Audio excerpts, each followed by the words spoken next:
subscribing.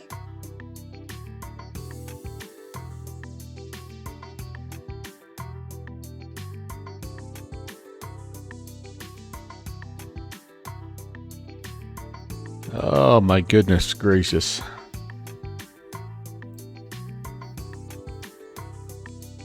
So good to be back. It was a blast. Jeffrey, you are correct. Thank you so much for 39 months. 39 months of ascriptions. Thank you, thank you, thank you. And thank you. Skull, my friend. Also would like to welcome our dear friend Iowa Scotsman. Thanks for the welcome back, man. Missed you guys. I did. I missed you guys. And Eric is here as well. Beaver 524 Echo Alpha. Hello, hello, hello. Yeah, I tell you what, that was really something. And I'll share some stories, as we go here. But yeah, let's talk about what we're doing today. I am, and I have to apologize a little bit in advance. I forgot who was the person that said, what you got to do is you got to fly around a place called Trinity Center, Oscar 86. And so I said, yes, the great idea. And I think they might have been the first person to use that request a flight option in the channel points. So I went and checked it out. This is a really cool area, guys. I mean, we've been up here, but I can't honestly say that I've been to Trinity Center. And so here's what we're going to do. We're going to start here. It is near the Trinity National Recreation Area. We're going to fly down to Lonnie Pool Field. We're going to head eastbound over to Benton Field. We'll fly north over Shasta National Recreation Area up here to Dunsmuir Municipal Mott Field, right by Mount Shasta. Going to go over here to Weed, Oscar 46, up here to Scott Lee, which is Oscar 80, and then back home to Trinity Center. At least that's what we're going to attempt to do. And we're going to fly it in the Cessna 150, the vflyteair Cessna 150. I've been looking for an excuse to get this baby out, and today is that day. So super excited about this plane. It still's got a bug or two in it. Like, one thing that you can't do is you can't use the load manager. So you've got this. If you click load manager, it goes crashy. So we're not going to do that. But for the most part, it does work well. Actually, let's do this. Well, here's the other thing I don't like about it. This is a small thing. So you can have this out, which is nice, but the only way you can make this bigger is to full screen it. And so as soon as you click on it to move it, it goes back to the regular screen. My old eyes, I need this. I need this size. So I'll have it on the other page here, by the way, just in case you're wondering. Trinity can confirm. Eric said Trinity is a lovely airstrip. Yeah, this is not quite a Skyhawk though. This is a little trainer plane, but oh boy, we love it. I'm going to try to do a little walk around here, and hello. I think there's a way to get rid of. So you can click on all this stuff and get rid of it. It's kind of fun in a nerdy pilot way. You know me, I'm not much of a walk around guy, but I think this one has, like, there we go. Some click spots. It's kind of fun.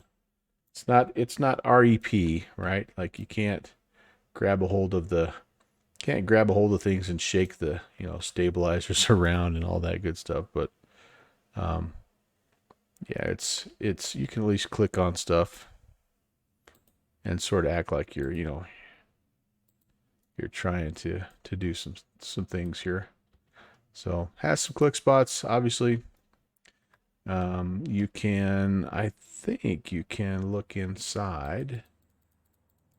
I might be thinking about, you know what? I might be thinking about the, whoops, that building is, I don't know.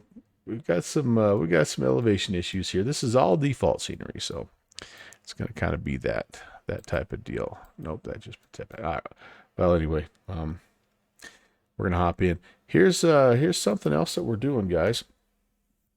For the first time ever, I am going to be operating out of the right hand seat. Now, I am not claiming to be a a CFI or anything like that. All I'm doing is I just thought it'd be kind of cool to try out a right hand seat view, just because it makes everything backwards. Now, I wish I could move my throttle quadrant over to the left so I was flying with the right hand and adjusting, everything with the left, but I can't quite do that because of my desk setup. But we are going to fly out of the right hand seat, and it's really weird. So, Steve, hey, what is going on, my friend? Thank you so much, Skull. Man, oh man. Yeah, I don't know. It was really weird last night, Steve. Not getting together and having Mexican food. Like my blood guacamole level is getting dangerously low. But oh, what a it was a heck of a weekend, and man, it was good to hang out with everybody. Jeffrey and Steve and I and Downwind Sim, Slant Alpha, and Sparky Pilot got together, and were able to actually get together for several of our both in Expo and out of Expo meetings, high level meetings for sure. But yeah, me too. I everybody on the way out the door was asking, right? Poor old Evan. You could tell he was just like, please, all I want to do is go home and sleep. But yeah, I am so looking forward to it as well. And yeah, if you've never been, still, I mean, so worth it. So worth it. You can still taste the barbecue. Hey, Mike, how's it going? Wait till you see how you. Wait, what? You ended up. So I knew you were working on some stuff, but all right, I can't wait, Jeffrey. So Jeffrey spent some time actually being productive and building some stuff, and yeah, that's going to be awesome, Jeffrey. I wasn't sure what you ended up with, if you were just testing things or if you were actually building stuff, but I can't wait to see that. There were so many things that you could potentially get your hands on down there, and anyway, for sure, just a wonderful experience all the way around. Okay, let's do this. Let's see. Control lock is off. Ignition master switch is, we're going to go ahead and come on with that. We have checked the fuel shut-off valve. It's on. Our harnesses, everything is adjusted. Brakes are set. It's the brakes right over there. Radios and electrical, all that. Well, this is on. It shouldn't be on, but there's no way for me to turn that off. That's somehow not. Yeah, this is not mapped to my, or it should be mapped, but it's not. This just comes on, kind of like the GTN 750. All right, starting the engine here. So let's see if it is 75 or hotter, 0 to 1 pumps of primer, and I'm trying to remember where the old. Where's the thermometer in this baby? I don't remember. I think this is... All right, well, I'll just look at the METAR TAF. It is 22 Celsius, so I would say that's in that range. So we need a single pump of primer. And yes, you can flood this baby, and yeah, it's probably the funnest thing, the most challenging thing is getting it started. So we got everything is, this is open about 1/4 of an inch. Here we go. Prop area is clear. That'll work. Upper right.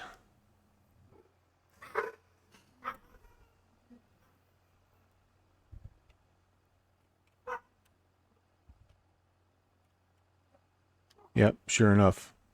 About 85 degrees. Just beautiful, beautiful out. By the way, Steve, current temperature in my town is mid-70s. I went out and mowed today, and I'm like, you got to be kidding. I am so loving this weather. Oh, sorry, it's 72. A bit chilly. 72. Yeah, Jeffrey, I'm just not remembering where that stupid thing was, but all right, you have, okay, so you've already got them implemented. Radio panel, little switch panel, and now that you actually have a physical knob for your barrel. Oh, very cool. That's awesome, man. 70 pounds on the money plus 40 to carry. That was Jeffrey's or Steve's question. Sorry, man. I feel like I'm out of practice. Okay, come on, fly the plane, fly the plane. Okay, alternator coming on. Avionics buses are coming on.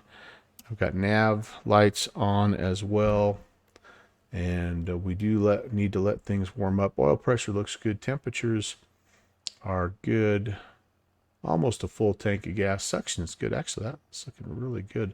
Already got 1,290 hours in this bird. It just seems incredible. Yeah, no, I don't think that's actually working. But we will be squawking VFR. It's all VFR. And it's all ball bearings these days. I'm going to go ahead and connect to VATSIM. And let's put our route there. You might be showing your scuba diving video on stream tonight. Oh, heck yeah, man. You've been off Twitch for 2 weeks. That just seems like forever, doesn't it? Flight plan. Oh, I forgot. I got to do this. Is my connection secure? Oh, geez. Yeah, I've been off long enough that none of my auto login stuff, it doesn't remember me. It's making me log back into everything. Okay, so let's see. November 11816. We are VFR. We're Cessna 150. We're light. We're, gosh, in this one, I think we're Gulf. Oscar 86. We're going to be off the blocks here at about 18. We'll say 30. Give ourselves 10 minutes or so. 4,500-ish. We're all over the place here. 90 knots. And we're going to go back to Oscar 86. It's going to probably take us a couple hours here. We're not in any hurry, so I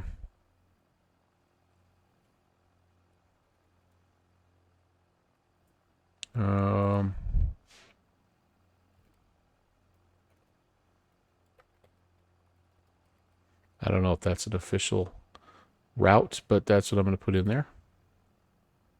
Flight plans filed. We'll enjoy. We will enjoy. No ATC on right now, so we're good to go there. All right, pressures, everything's looking good there. Let's go back to the list check. Taxi and run up is where I'm at. For taxi, doors are closed. Windows are closed. Flight controls, let's take a look here. Down and up. Elevators. Radar. Beautiful. It appears that that's working. Uh-oh.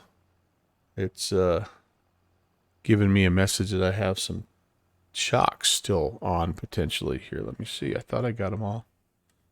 And not. Whoops. Oh yeah, here another airplane. Oh, sure enough. I wouldn't go very far. Would not go very far. Okay, let's do this as well here. 2280.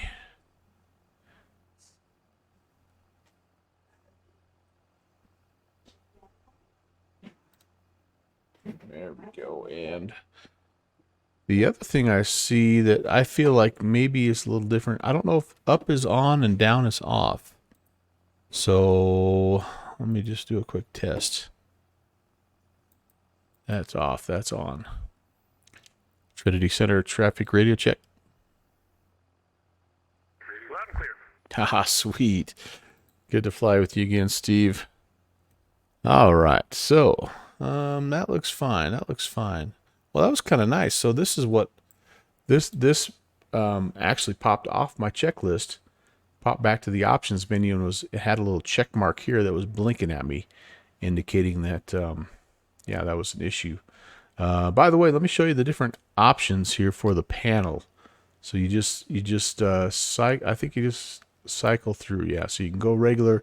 This is like the trainer where you have really very little, you know, in the way of you know, gauges. Here's the sorry, this is more the commuter. Kind of have, you know, backup radios and things like that, and ADF down here. This is another variant of that, and this is the one I have. It has the GPS in it right now. Really doesn't matter to me. I'm just going to be all VFR stuff as it is, but that's okay. So speaking of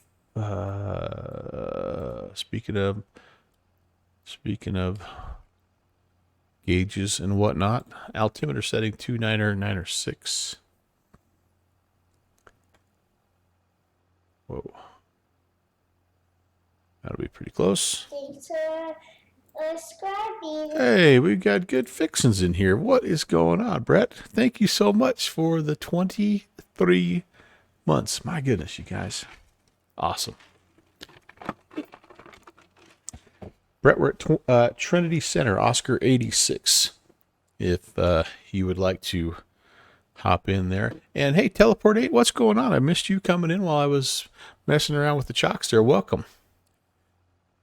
Is this thing, is it RXP GTN 430 compatible?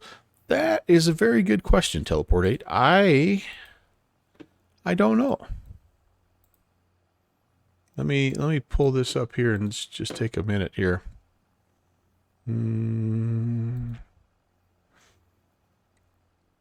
Yeah, I don't. I'm not thinking it is. I'm thinking this is just all the default X-plane stuff. I tell you what, I'll try to. Oh, it is. Oh, it is. You're saying flat out it is. It wasn't a question. Oh, and it works for you. Oh, sweet. Well, that's great to know. Actually, I don't have that one, but I've got the 750. But that's pretty cool. I didn't know that. I did not know that. He was telling, not asking. Jeffrey, I pay attention. Jeffrey, you've been around me now in real life. You see how well I pay attention. I'm not. Yeah. Are the Bush League coming out this Monday? I'm trying to get it. Yeah, I'm trying to get everything routed around here, Eric, for that, and I'm trying to push that out early this weekend. I'm pretty close to being ready. We're going to be up in Montana. If you want to head kind of Kalispell way, that's where we'll be. So, but yeah, that'll be coming up ASAP. I tried to get that pretty well organized before I left for Flight Sim Expo, just because I knew it was going to be a push once I got back. All right, are we pretty close here? Right there. So, all right, first things first, my friends. About a 203 heading.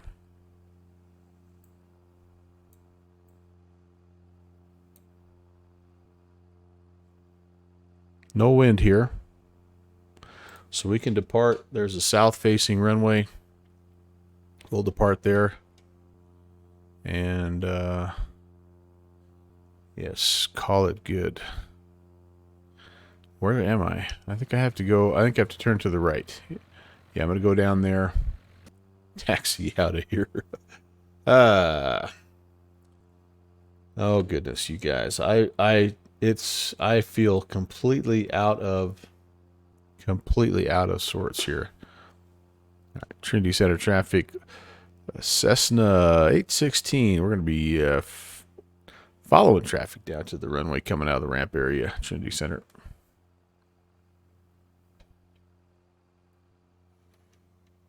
That will be number 2. Roger. Steve just wants to see my awesome run-up procedure. We're just here to learn, dynamic. Oh my goodness. All right, so this is still ramp, I think. I got to go down and yeah, so I'm going to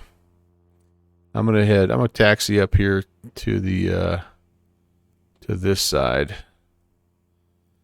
I think it's 14, runway 14. How are the levels here, guys? Can we check levels sound? Oh gosh, we need much more. Give me more engine noise.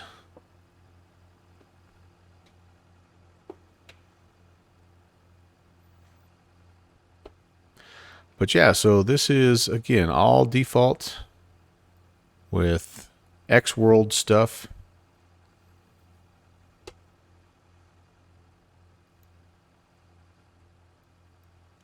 What the heck? Like some little robin or something? What is that? Gull wing? Or the gull wing cockpit? I didn't realize it was that. Cool. All right. Ugh. We will do a quick run up here down at the end. Boy, for there being no wind, I'm getting shoved around a little bit here. I think I'm going to have to bite the bullet and I think I'm going to have to pick up Active Sky. Rock Valkyrie! Hello, my friend. Thank you so very, very much for 31 months. Dude, I missed you. Hope you're doing well. Happy Wednesday. Thought that was a dog on the runway or something right there. It's good to be back. Good to be back. All right. Have I just went past too far? Am I just going down to somebody's driveway now? What's going on here? I have no idea. We missed you down there, Rob. We got to figure out a way to get you down to the next one, my friend. It was an awesome time. And we even went to a couple of the Flight Sim Expo things. So much going on. All right. Let's pull over here, get a little run-up action going. All right, let's see here. Set the brakes. We got to go 1,700 RPMs.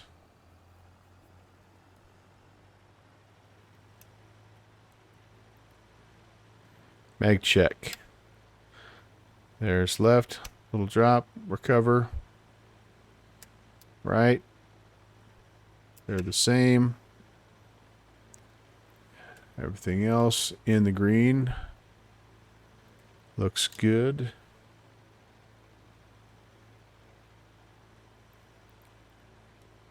Carb heat. I gotta do the carb heat. Okay. I don't have anything set up for that. RPM drop is good. Okay, back to idle. She runs well. Single notch flaps in. Okay, we're good to go. Trinity Center traffic.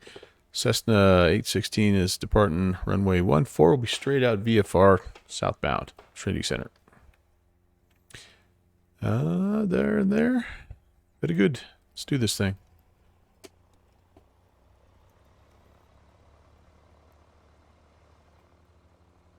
I hope we're clear. I can't see past the wing. This will be a little bit of a bumpy runway, I have a feeling. All right, looking for 75. No, what am I looking for here? Takeoff. 70 to 80.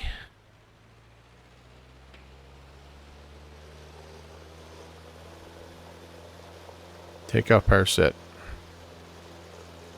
There's airspeed.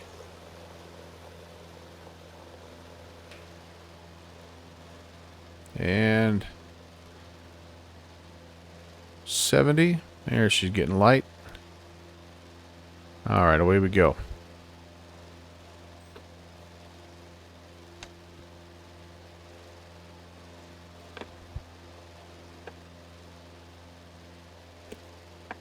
I want to get my stopwatch going here so I can work my timer. Okay, can't quite climb straight out here, but I can pretty much follow the lake here.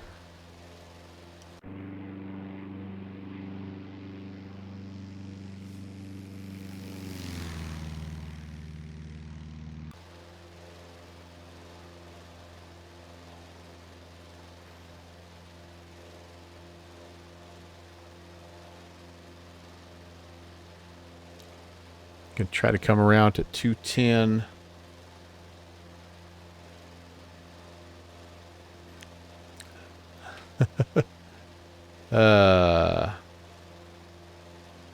This plane is amazingly slow. Yeah, it is. There's no doubt about that. Speaking of using runway, I was going to tell you guys this. Okay, actually, hold on for a second. Oh, that's with noise cancelers. Okay. Might be. Is that too loud? Can you hear me okay? Is that all right? Let's pull back a little bit on the throttle. So our departure out of Houston in the 737-900 was a little interesting.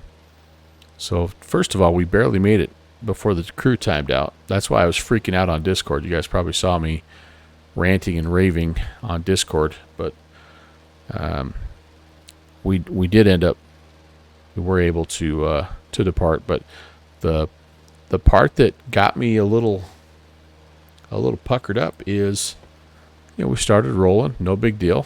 We were picking up speed like normal, and then all of a sudden I'm seeing the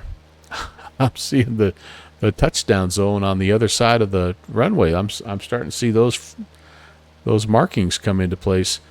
We didn't actually get off the ground until we were on the 1,000-footers on the other side of the runway. Now, I'm no pilot. I'm no expert. But that had to be close to being an RTO. I just looked at Connie, and she looked at me, and she had no idea. And I'm like, that was pretty damn close. Anyway, it was really weird. I've never been in a plane like that that's taken up that much runway to take off.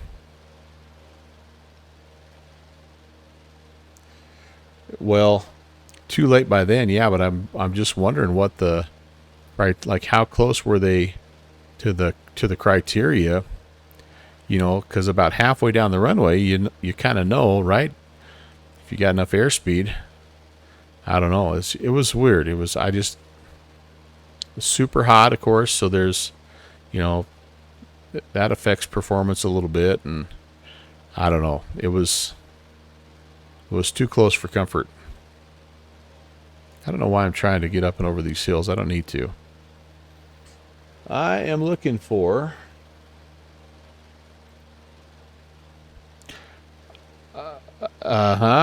yeah, right. I mean, I hear what you're saying, Jeffrey, because I was thinking it in my head. I'm like, well, and it almost felt like, I'll be honest with you, almost felt like he rotated a little soon, because we rotated and then we kind of stayed there for a minute and kind of did the old wheelie down the runway, and I'm thinking, and it started to shimmy a little bit. I'm like, this is not good.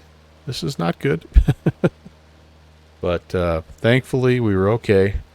We lifted off and didn't have any problems after that. But I'm like, holy cow.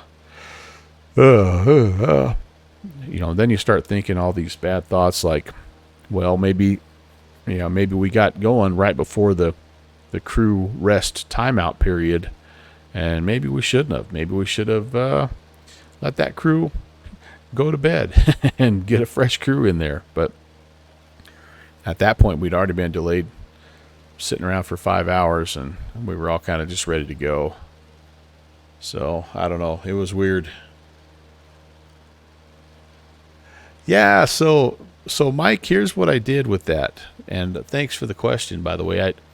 I decided for the first time ever that I would try to set up a camera view on the right hand side, just for kicks, just because I've never done it before, and it is trippy. I'm still getting used to it myself. The sight picture's just different enough that it's like, I don't know, but anyway. So yes, I've never done it before, and probably will never do it again. But I just thought it would be kind of fun to mess with, to live like an actual CFI for one flight.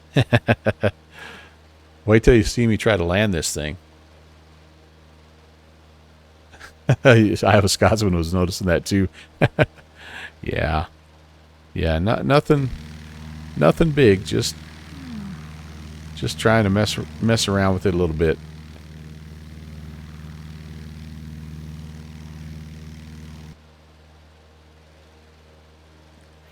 All right, I think 4.5 should be good, and this is a 12-minute leg, and we're 6.5 minutes in. Sorry, 12.8 minutes, almost 13 minutes. And we've not yet even come close to 90 knots, so it may be more like about a 14 or 15-minute leg. But we pretty much just followed the lake right down, and then once we get, now we're kind of more on course here a little bit. We're looking for Loon Pool Field. It's Oscar 54, right north of a town called Weatherville.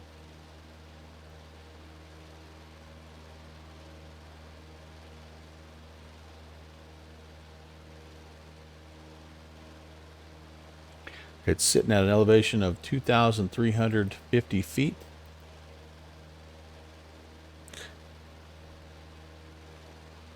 Tell you what, we're going to lean here a little bit. Oh, too much.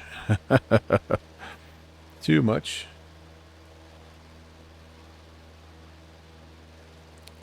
It is warm, and it's really affecting the performance of this poor plane. Maybe the 150 wasn't a good choice today.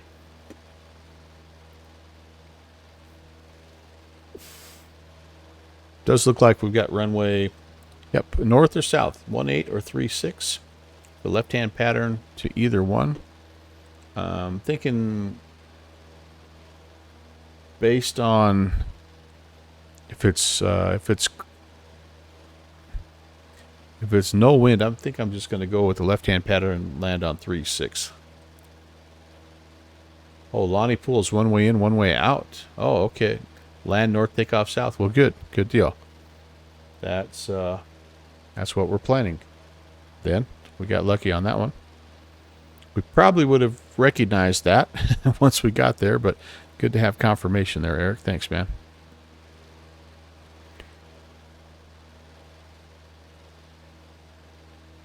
Terrain to the north is not going to be good for the 150.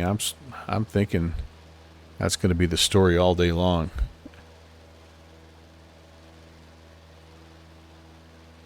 Okay.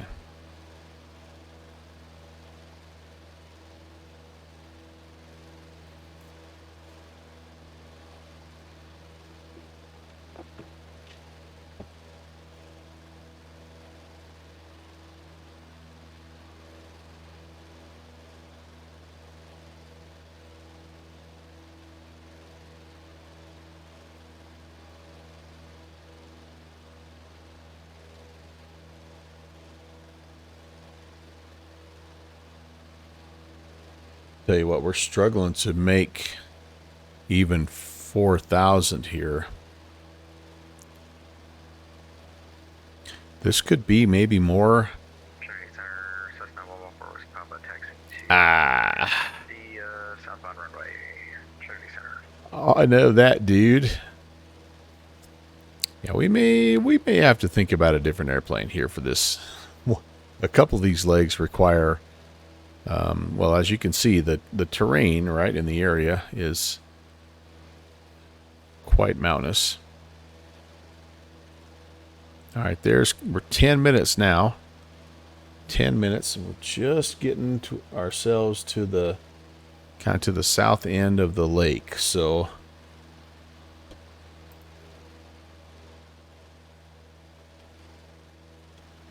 yeah, should be coming up on Lottie Pool here pretty fast.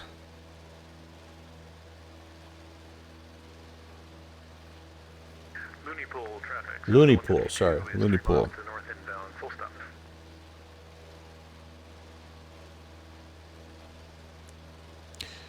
Yeah, Looney Pool Field, Cessna 816, also about the same distance away. We're going to be left-hand pattern runway 36, Looney Pool.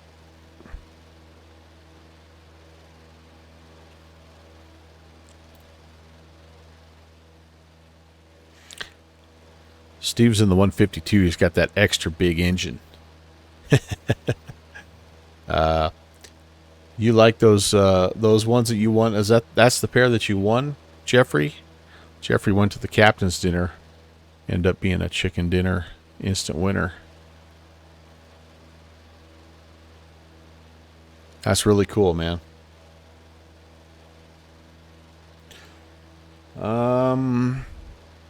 Okay. Looney Pool traffic. Cessna is entering left downwind runway 36. All right, so he's out in front of me here. And Looney Pool traffic, Cessna 816. We're still looking for the field. And we'll be looking for that traffic at the pattern. Looney Pool.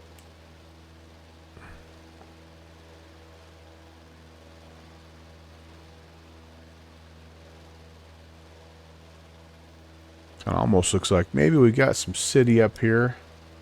Nope, that's just trees.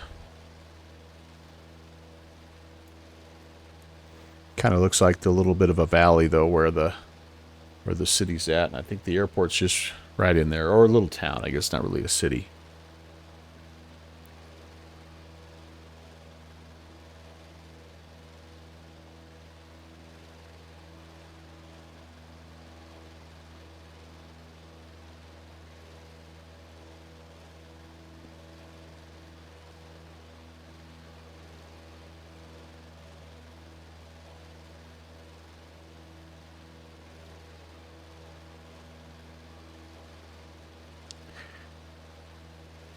Well, there's 12, almost 13 minutes. So kind of hit our time that we were. Entering left base runway 36. Looney Pool. Okay, we were expecting to be there, but again, we have yet to hit 90. So I'm adding a minute or two just for that. We're up at above pattern altitude right now, so we should be good as far as that goes. Get on my phone book here. My encyclopedia. See if I can see anything. That looks like we got potential for some towns or for some buildings, things like that. So, I don't know.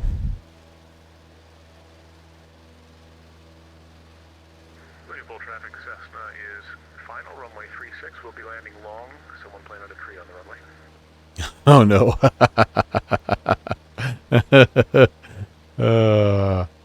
All right. I don't know if I'm flying. I might be flying right over the top of the airfield here. And Looney Pool Field, Cessna 816, we're still looking. I think we might be right over the top of it, 4,000. Okay. First officer, you see anything over there? Sorry, pilot in training.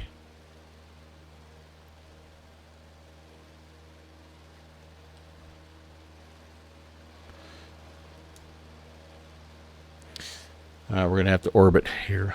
Orbit, orbit, orbit.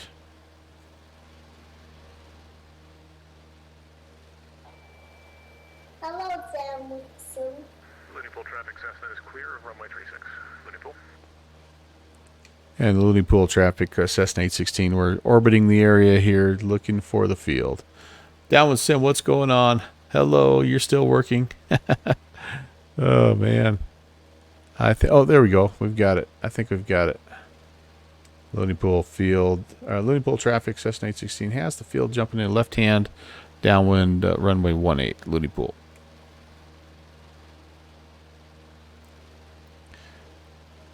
Sorry. Correction for runway 36, left downwind. There we go. All right. We're pretty high up here, but in flaps range, so let's go ahead. We'll do that there. Start our descent. It'll be a little bit of a longer downwind leg here to try to get ourselves down to pattern altitude again. 2,300 is the field elevation, so we're about 1,200 right now.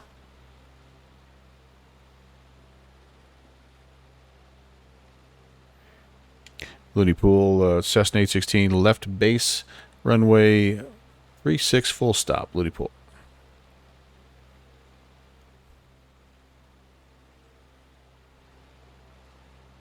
Wow, this is a pretty area. Holy cow.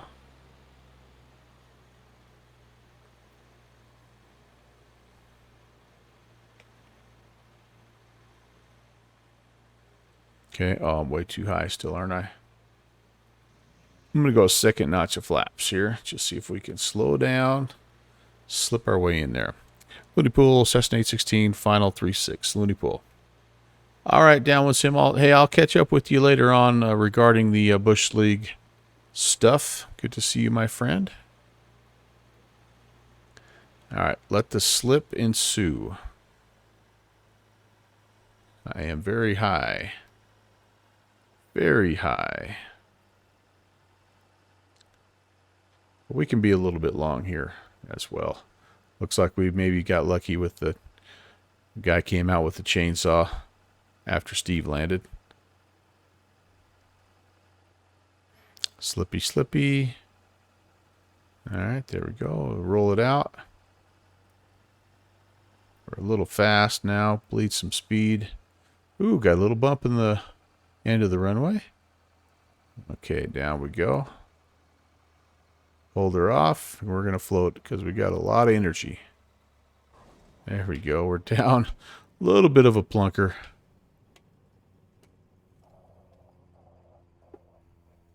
Not too bad.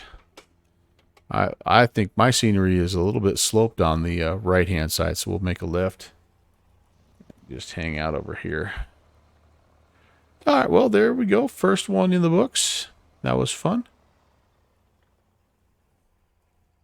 Let's get parked and see.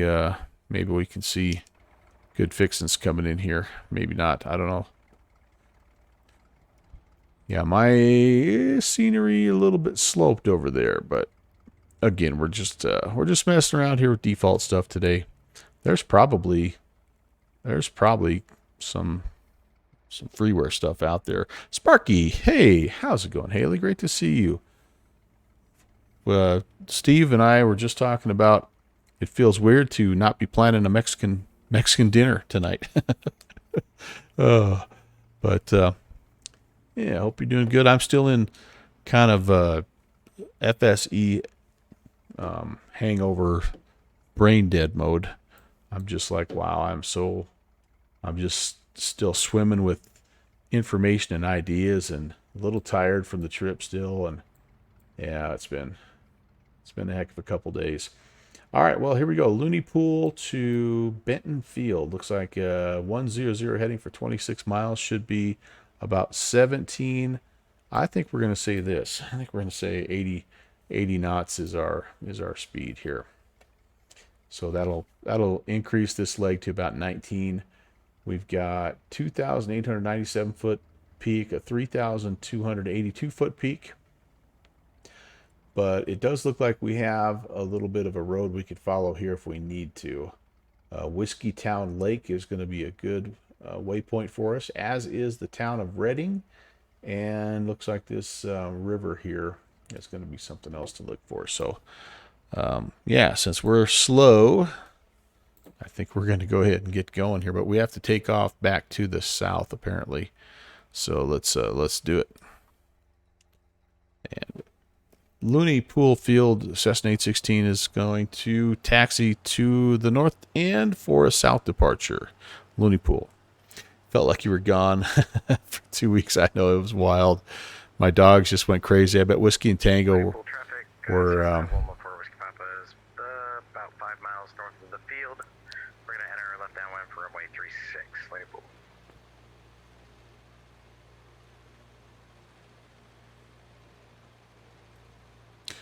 I bet your cats were just loving life once you got home.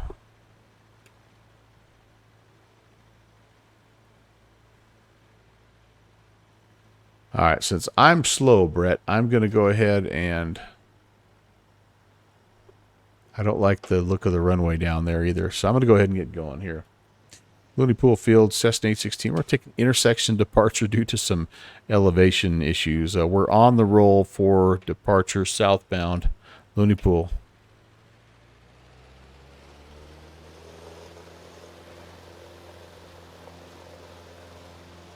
Airspeed alive. 60, 70, getting a little light on the front wheel. So on the 150, so you got plenty of time. Yeah, good to know. And we need to be turning eastbound. Let's see what we have here. There we go. Full traffic, Cessna 152, departing 18. Departure to the east. Looney Pool. Steve's got that giant engine in his 152. Looney Pool Cessna 816 is turning left crosswind, departing the area eastbound. Looney Pool.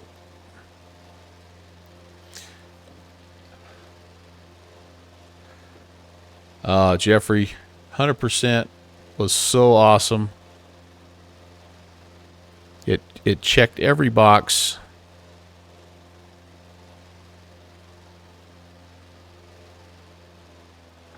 I felt like I was just in learning mode the entire time, which was exactly what I was hoping for. But at the same time, I felt like we had plenty of chances to just visit with people, right? Like you didn't feel, since it was three days basically, you didn't feel like, we've got to devote this time to talking to this person and this time yeah, I just felt like you were able to kind of get together as you had time and then buzz around the expo a little bit, check some things out, and then go to a session maybe or two. I'm not going to make this ridgeline. How about I do this? Full confession, I made it to only 2 of the sessions. I made it to 2 on Saturday, and the rest of the time I was either on the floor messing around with stuff or running around touring other things. Trobart, watch out for that tree. Yeah. So what a kick in the pants though, man. I'm telling you what, it was really something. So many cool people in Flight Sim. All right, we're over that just barely. I'm slightly, I can't really lean much for power because I'm only at 3,000 feet. That's not doing much for me. So, but I'm trying not to blow the engine up here. We're just taking it nice and easy. We're definitely not meeting that 500 foot per minute climb limit.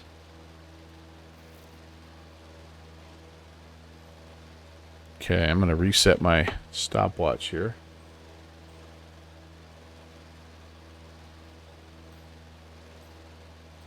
Get that going. Whoops. And I'm looking for, again, 19.4 minutes, 19 and a half minutes. On about a 100 heading.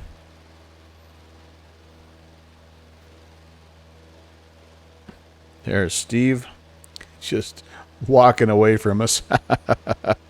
That's awesome.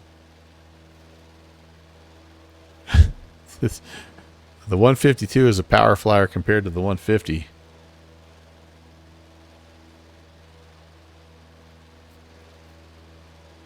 That's okay. We're doing fine. We're definitely, this is not a hurry up flight. In fact, I should be doing this. Give you guys a little bit of this McLovin here.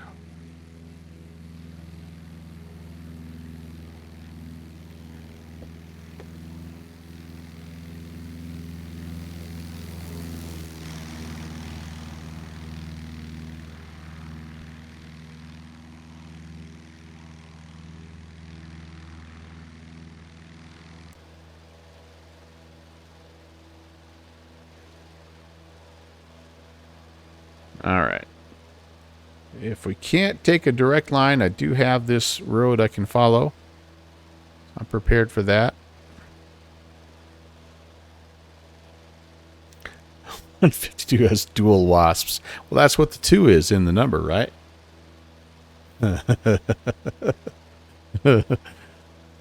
Probably doesn't perform quite as well with all 550 caliber machine guns in it, but you know, what the hey.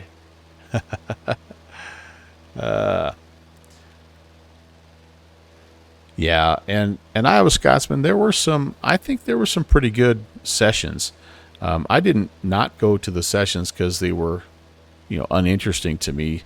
I guess I just went down there with the mindset of I'm going to connect with people that I know first and hang out with them, and then let everything else sort of fall into place as as the moment indicated. And so I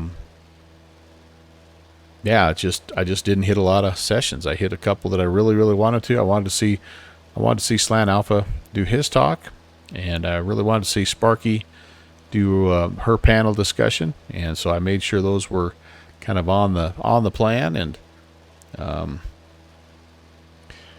after that, I just wanted to mess around.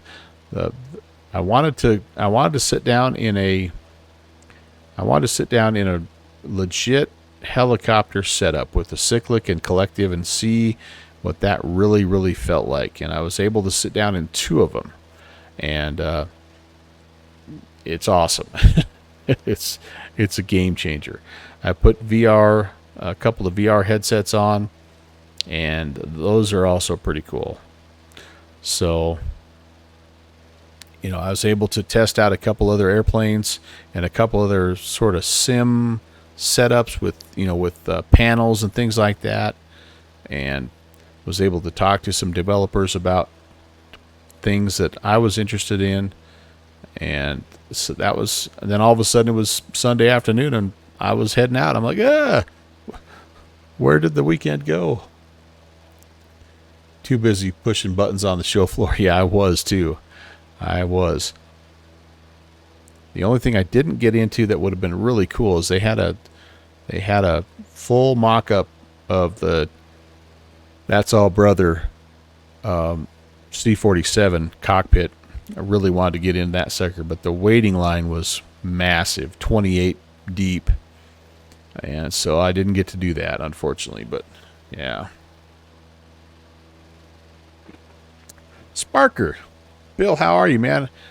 It was an absolute pleasure to get to visit with you. You're one of the guys that I unexpectedly got to connect with. I know Downwind Sim knows you well, but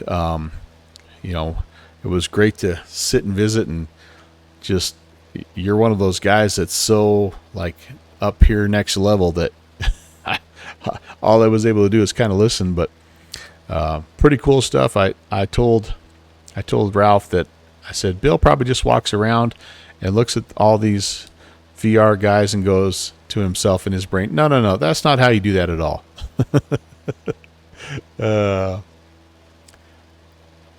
Dendron, you missed your slot for that. Oh no, because that was like legit. It was always never less than 21 pilots deep. So that stinks. First of all, also I should say welcome, Dendron. Nice to have you along. And yeah, that thing, it wasn't a full motion sim, but it was a full, like the cockpit was all fully replicated. And it looked really, from the outside looking in, it looked and sounded great. And I'm like, oh, I would love to be in there. But yeah, I know you guys spent a lot of time visiting with those X-Plane developers. And what a bunch of nice guys. I tell you what, I felt like I was impressed by. 5 miles to the west inbound, full stop. We'll be entering a left downwind for runway 33. All right, left for 33.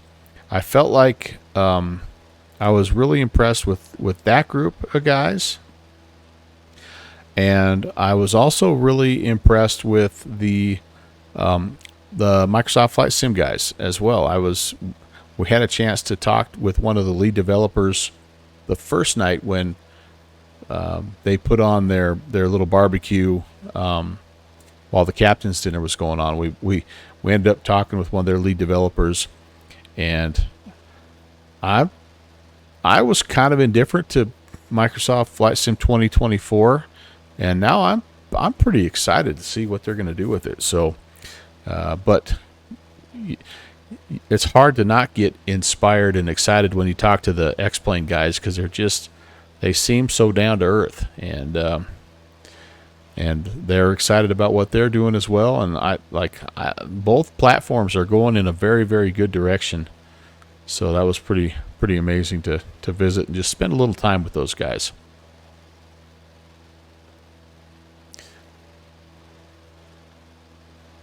Yeah. Okay. So, Dendron, you're talking about that DC-3, yeah, that C-47. Yeah. What I liked about that little small thing, because I never was able to get that close to it, but what I thought was fun was they had, whenever you build your own home sim, you have to have a place where you're plugging all the USB.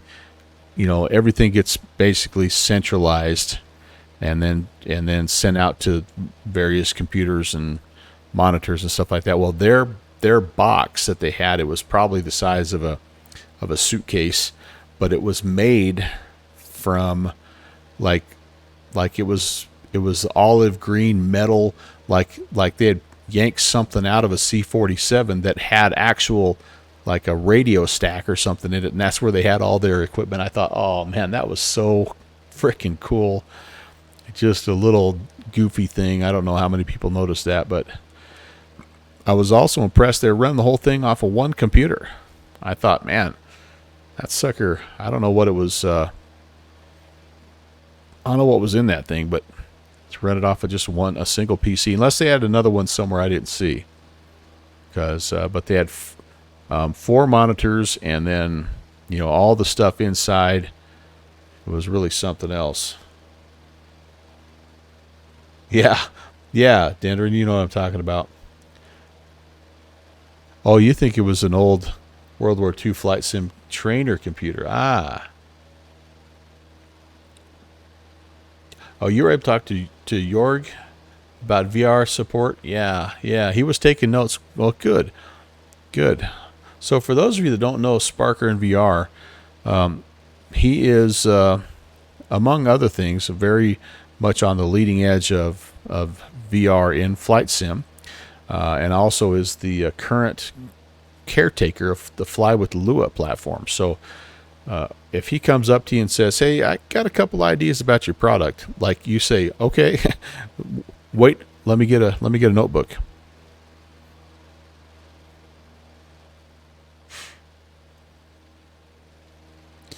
Okay, so we're just entering 10 minutes, and this leg is expected to be about 19.4 minutes, 19 and a half. We've been going a little faster, though. We've actually managed to approach 100 here, so maybe I can adjust my speed on the time estimate to 90. If I do that, that makes the leg only 17 minutes, a little over 17.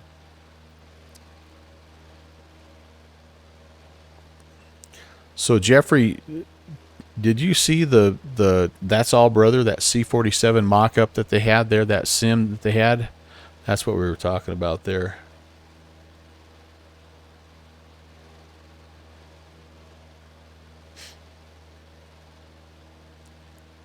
Get no chat when the ads are running. Oh man, yeah. So Drobart, let's see. What did you ask? I'm sorry. Ask again, and I'll try to give you info. There's the lake. Are we already at the lake? Man, we're close then. Bentonville traffic. Cessna 816 is over Whiskeytown Lake at 4,000 inbound. All right, so. All right, Drobart. Cessna 152 is entering a left downwind for runway 33, 2,000 feet. I was drinking from a fire hose the whole time. Yeah, there's no doubt about that.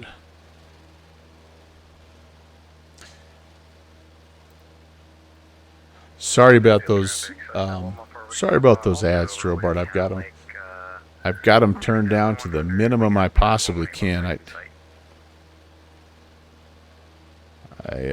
right. Let me get my wits about me here.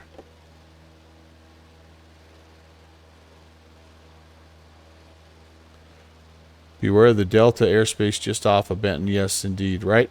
So we can't overfly it because the Reading Regional is there. All right. Got to make some planning here to Benton. Looks like the elevation's 700 feet. So let's descend a bit because we're coming up on it.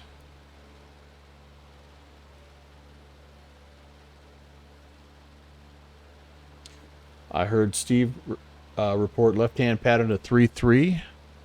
I'd like to just overfly the field if I could. All right, I think that's it.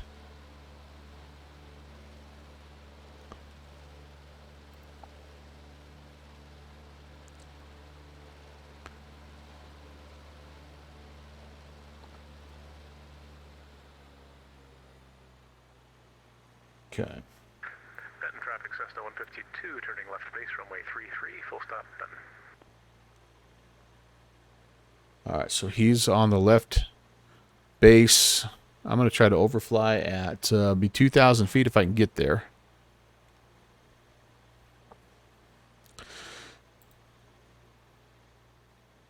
Good memories from your FSX days. I've flown out here quite a bit, Eric, but I honestly don't know that I've hit any of these airports yet. This is a cool little area, though. Holy cow.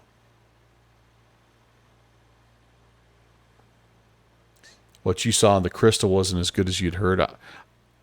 I think I heard you talking to Downwind Sim about that one in particular. That was the one thing that I came away with the. I only got under two of the hoods. Bentonville traffic, Cessna 816 is just north of the field. Excuse me, just west of the field, descending 2,500. We're going to enter a left-hand downwind runway 33, Bentonville field.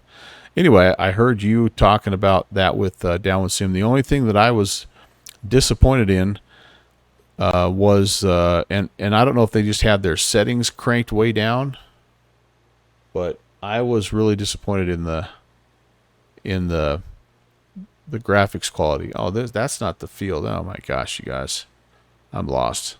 I'm lost again. I can't cross the river because then I'll be in the Class Delta. Although I'm below the Class Delta right now. And Benton traffic, Cessna 816. We do not have the field. We're going to be in a left-hand orbit, taking a look.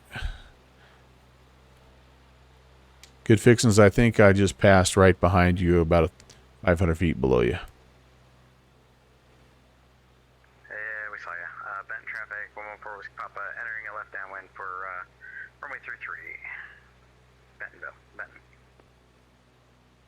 is the airstrip on the east side of the river then?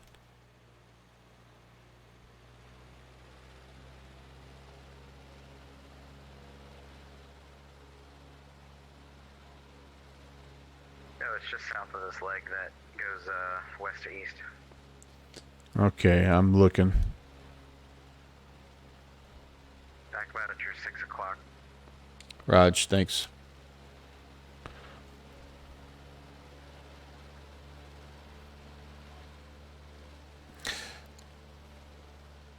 The Arrow was great, but still looking forward to getting your big screen beyond. Okay. Pimax folks have a low... Oh, okay. So that might have been it. Just a low-powered laptop, so you're not getting the full effect. I see. That could make sense. Yeah, I don't know. That's the whole thing, is I didn't know what... I liked every other part of it, but like it was nice to just to be more immersed and within everything, but I couldn't read like the panel. I couldn't read the numbers on the knobs and that kind of stuff, and I'm like, that's not awesome.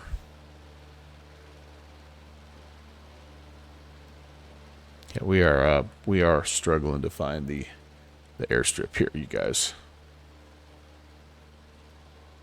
That was what I thought was the airport, but that's not. Okay. So if I go back to the lake, and I just work myself off the lake here, I should be, it's pretty well due west of the lake, like just by a couple of miles. Air traffic, 114 West Papa, left base for 33, Benton.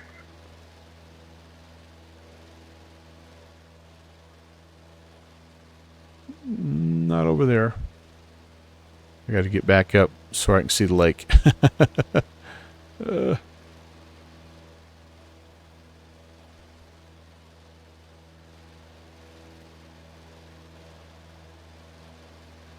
Yeah, that's the... So I don't know which one was the crystal sparker, but the one I was looking at was the one where they were set up with the... Benton traffic, 114 West Papa. They were set up with the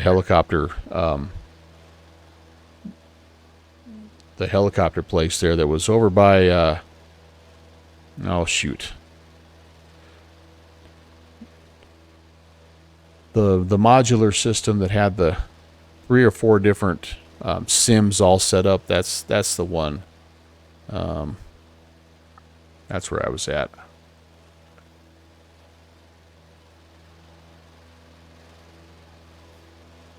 Okay, the other thing I'm looking for is this. There is a bend in the river right here. So I may have been a little too far to the north. Benton field traffic, Cessna 816. I think we ended up a little north of the field. We're currently heading south at 2000.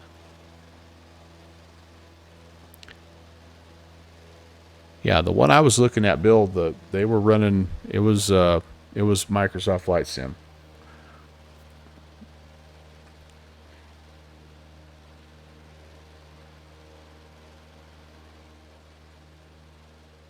Okay, yeah, guys, I think the lake is right over that hill, so...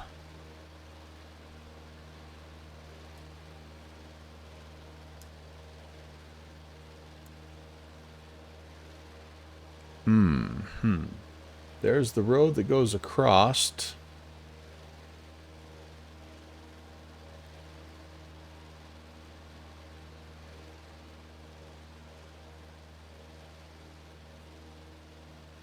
Benfield traffic, 114 West Papa, clear 33, Benfield. That kind of looks like it could possibly be an airport. I think that might be our guy here. I'm going to overfly it, though, just to make sure. And Benton field traffic, Cessna 816, we think we have the field in sight. We're going to overfly and get in a left-hand pattern for 3-3.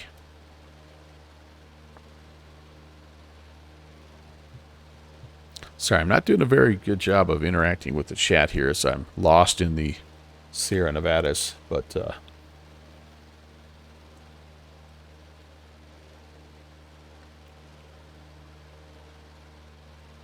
I think that's got to be our airport. I think so. I think so. All right. And Bentonfield traffic, Cessna 816 overflying at 1,900. Going to be left hand downwind 33 Bentonfield. All right. All right. All right. All right. Notch of flaps here. Let's get serious about this. 3-3. Oh gosh, wait a minute. What am I thinking here? I got it. Sorry. Bentonfield traffic, Cessna 816. We're gonna have to teardrop into 3-3 here. A little disoriented. Yep. Sorry about that. Yeah. Eric, you saw it sooner than I was able to predict it.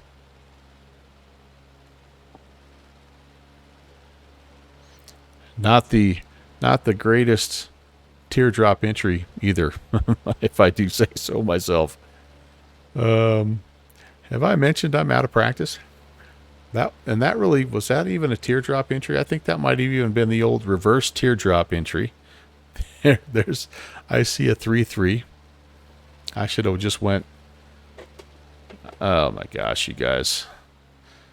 Yeah, I'm a wreck. I'm a total. That was the dual drop entry. Drool drop. Holy moly. I can't even remember. 700. What is it? 723. All right. Bentonfield traffic. Cessna 816 left base 3-3. Carbeat. Oh, thank you. Yeah, I bet I didn't do that last time either, did I? There we go. Thank you, Drobart, for the reminder. Okay, I see our runway. Second notch coming out here. Bentonfield traffic. Cessna 816 on to final. Finally, 3-3. Bentonfield. Maybe we've got a little elevation to work with here as well. Kind of at the beginning of the field. We're high. We're fast. Other than that, we're in great shape. Yep, a little slope here at the near side. How about we aim for the 1,000 footers as the end of the runway here? Yeah, that'll give us a chance to be somewhat soft. Swing it around. That wasn't too bad.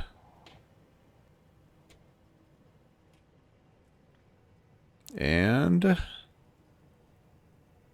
where do we want to vacate here?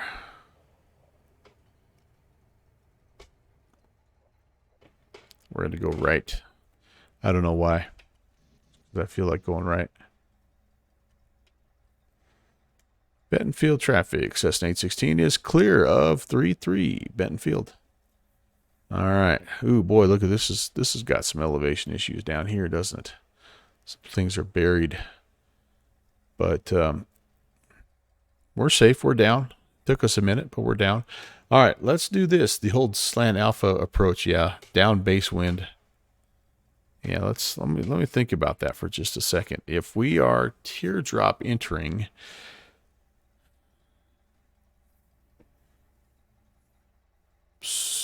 you want? I think that was okay. Want to beam the numbers, carb heat. Oh, okay, very good. I don't know. Right up final. I don't know. All right, I gotta do this, guys. It's been a minute. I need to take a quick break out of the cockpit. Let me let's turn stuff off here.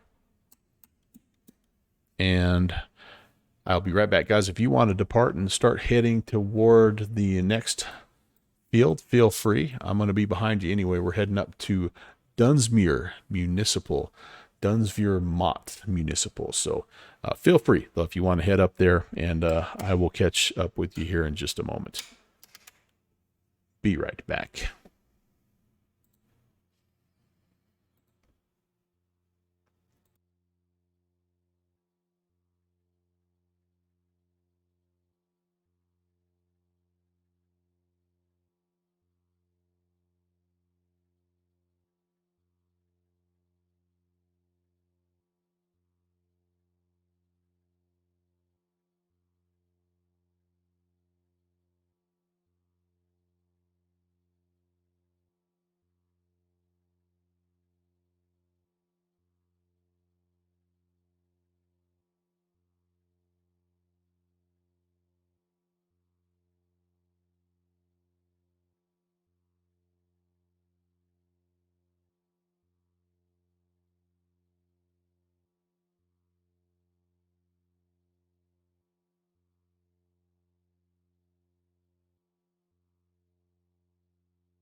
Sparky, you were caught in a weather delay yourself, huh? Yeah. I don't know if anybody made it, like if anybody's flight was on time, to be honest with you. It was crazy. The East Coast was to blame. They were having some significant weather issues. That just kind of threw everybody else off. So many of the flights that were coming into and out of Houston were affected because of that. Traffic 114 with Papa taxing runway 33. That's not good. Can't load the fuel tank pump. Okay. I hope that doesn't that doesn't come back to haunt us. Yeah, Eric, I think everybody is. I think that was one of the presentations I didn't go to that I wish I had on that first day, that first night there.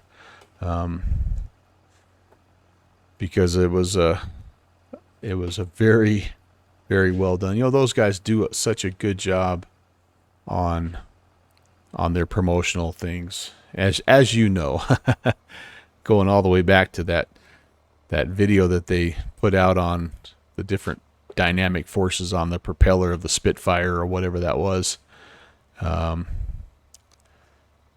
So yeah, everybody left that room going, whoa, gimme, gimme, gimme, gimme. Oh, is that what it was? Okay, Jeffrey. I didn't know if that's how they did it, or if it was. I just heard Slant Alpha saying it was really something. So, all right, Benton traffic, Cessna 816. We're holding short at Alpha 3 for an intersection departure, Benton Field.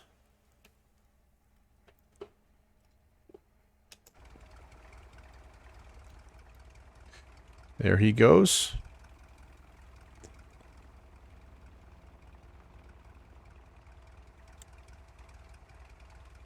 Up and away. All right, we need, by the way, just so you know, 355 heading.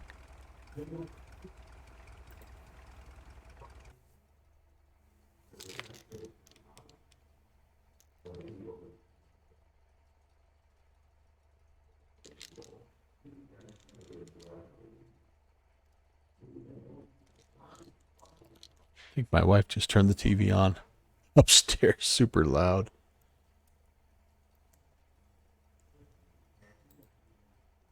What'd I say, 355?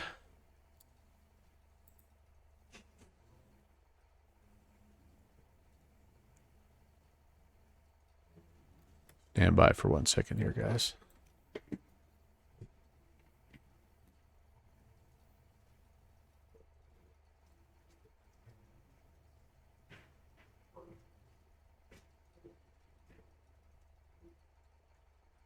Benton traffic 114 with Papa clear the runway, departing the area to the north. Last call, Benton.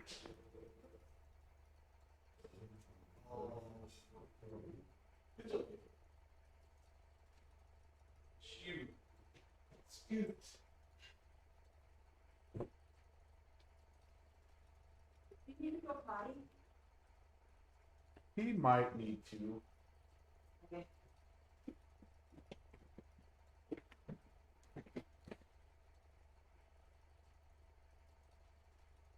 All right, I think we got that squared away.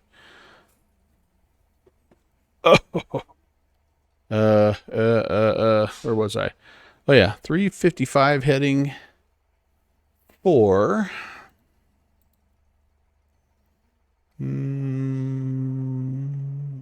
Oh, this is a pretty good. This is a 42 mile. So it's going to be every bit of 42 minutes here, isn't it? Okay, well, so be it. Timer's running. Bentonfield traffic, Cessna 816, departing 33, straight out VFR departure, Bentonfield.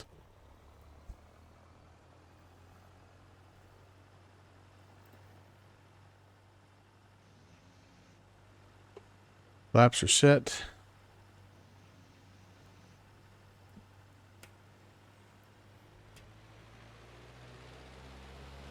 Here we go.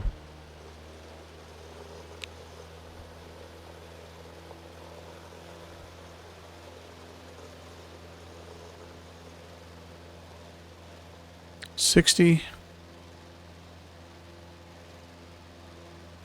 $70, and we're away.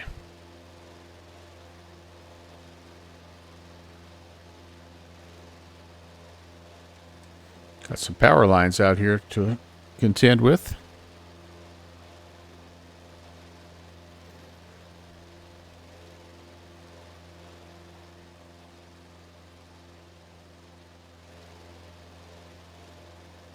Okay. That's right, Eric.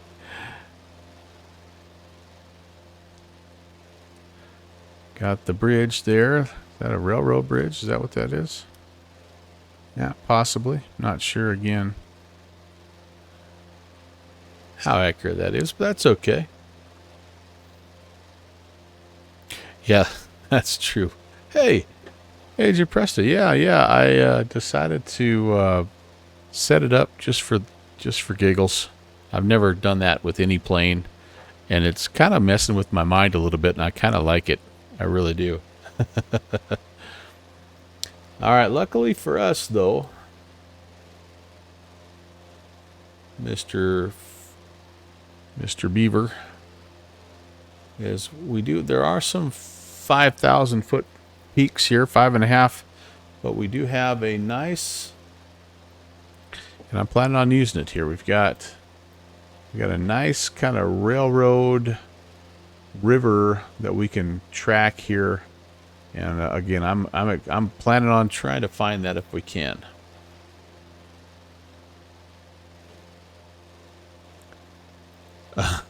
Louis the Lightning ads. Oh. Yeah, it's a sign. All right, I think I see my road kind of heading out here. Maybe. Yeah, I figured, Agent Prest. I figured, like, if nothing else. You know, like they say, a way to keep your mind sharp is to do stuff like that, like brush your teeth with your left hand once a week or something, you know, or put your socks on left foot first, then right foot. If you're always a right foot first, left foot, and they just kind of say that it's a way to keep your brain from stagnating. So yeah, what the heck. Jim, what's up, man? Oh, Jim. I tell you what, dude, you got to find a way to get down there. It is truly, it's truly hard to put into words. Pentagon, Rob, how are you, man? Welcome, everybody. Great to see you all. Yeah, so many stories to tell, and I won't bore you with everything, but I'll give you a few things over the next several streams. A couple of things that I thought were interesting from a product development standpoint is I went and I asked Just Flight. You know, Just Flight's big announcement was that they're creating an A300 for Microsoft Flight Sim, which I think is cool. I think it's different. It's the A300B, which is a slightly different variant from the AnyBuilds one, which is the A300R. So it means we'll have a choice to make. We're going to be like those Boeing people that, do I really need the 737-600 and the 700 and the 800? Because they're very similar aircraft. But I'm excited about that. But what I asked them, I went to the booth and I asked them flat out. I said, "Hey, are you planning on bringing the BAE 146 to X-Plane 12? Because it's already, you know, it's an X-Plane 11 aircraft, but I just don't ever hear them talking about it." And the developer that was a part of that project was there, and he said yes. He said, "You got to give us a little time, but yes, that is on the." That's on the to-do list. So I walked away from that feeling very, very hopeful, and I thought that was awesome. The other kind of product, I guess, news that I thought was really cool was the fact that the TFDI guys are working on their version of the MD-11, which they've done a lot of work in P3D with the 717, and I thought that was pretty cool as well, because that's just, again, kind of an aircraft that's not really represented in Microsoft Flight Sim. So I sat down and flew it, and it was hard to get a real feel for the plane. They didn't really have a sim setup that was very conducive to flying that plane. I walked away from it kind of feeling like, you guys, you're down there, you're trying to showcase your product, and you're trying to pre-sell it. And they had basically a swivel joystick and an underpowered PC, no throttle quadrant, no rudder pedals. I'm like, yeah. So I held up. I didn't pre-buy, and I'm like, yeah, I'm gonna wait till it gets released. I know that they're pretty well thought of as a developer group, and the guys were really nice. They sat and talked a lot, told me about the product and their plans and all that good stuff. But had they had a good cockpit setup, and I was able to really fly it and see what it really truly how it felt, I might have considered buying it, because they were pre-selling it for like $68 or something for the whole thing. But as it is, I'm gonna hold off. I'll probably end up getting that Rotate MD-11 first anyway. So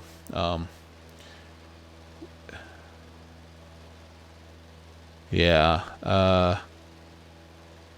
Oh, hey Jim, you're welcome. Not a problem. In fact, I'm working on a couple different things. I've had something that Eric has shared with me as well, and I'm working through some of the things that I won't. It's a little bit of a secret project, but that reminded me. But I'm working on a couple different ones of those. So you're welcome. You're welcome. Kills your frames. Well, that's not what I wanted to hear, Fixie. I wanted to hear it was light and easy on the frames, my man. No, and I think this one, that it was not optimized because it was very frame heavy. Lots of pausing at the expo as well. So we'll see. We'll see. But those were the two kind of airplane updates that I came away with thinking, and the TFDI one was not a surprise. That's not like it was breaking news. And they also didn't really it's not like the Just Flight guys made an announcement that they were going to release the BAE 146. Ooh, hey, look at that. Oh, I thought maybe that was actual 3D docks down there. I'm like, float plane time, baby.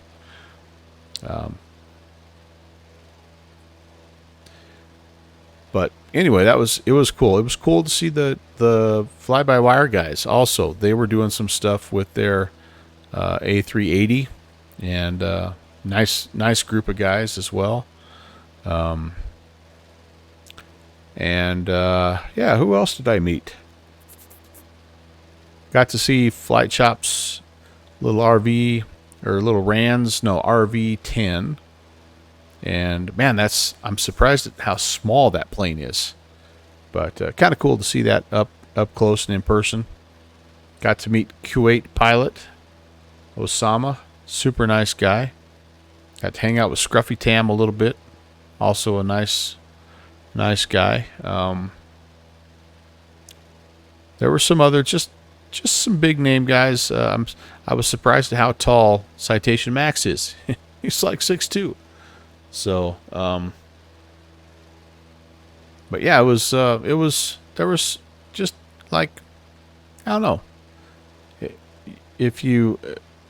when you go hang out at these booths, I mean, they're all trying to sell stuff, right? It's an expo. It's a product demo deal. It's a trade show. So they're all trying to sell you stuff.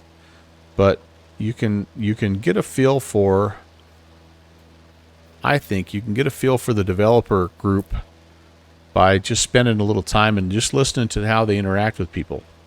And there are some that are clearly, they're sent there because they're sales people and they are good at selling things.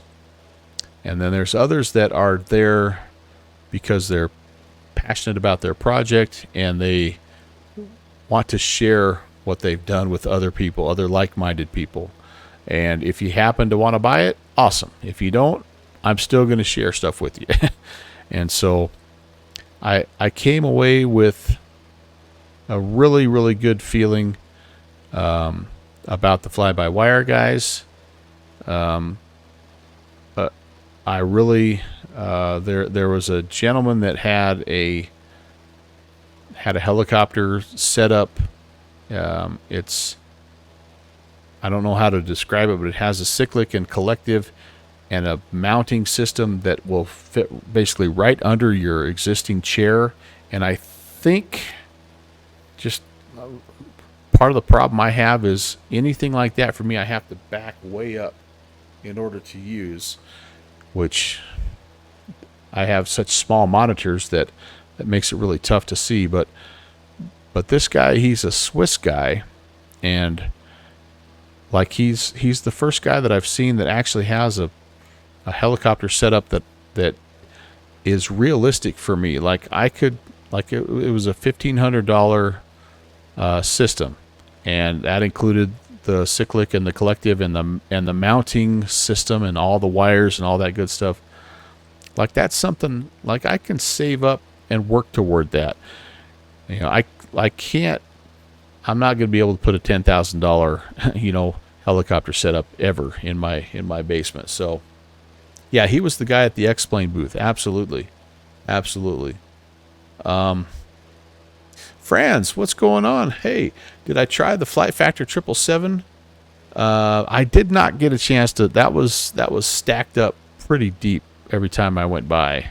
I didn't have a chance to do that. The rudders. That's right. The anti-torque pedals were included also.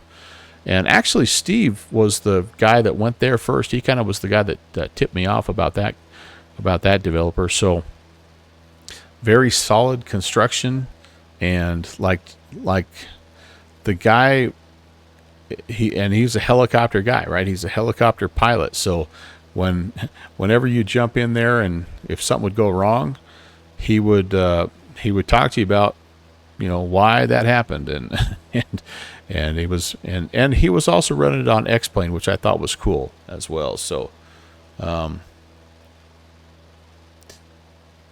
using that guy's heli rig, you could take off and land just before it rolled over and crashed. Oh, you mean you're not supposed to roll it and set it on its side? I thought you parked it on its side. I thought that's what you did. Subsonic, what's up, man?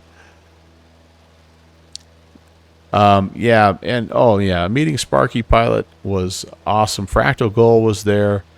Got to meet a few wives. Got to meet Michael Minnick and his wife. Got to meet Fly with Joel and his wife. There were lots of wives that were down there. I was impressed with that. So that was cool to see as well. And my wife came down for a little bit too. It was cool. Yeah, Factual Goal was I think I call her Fractal Goal. Anyway, Factual Goal, nice, super nice lady, and very fun, very smart. Just I don't know. It's just cool to meet people and see what they're like in real life. And some people are very different than they act on stream and on camera, and others are exactly like you see them.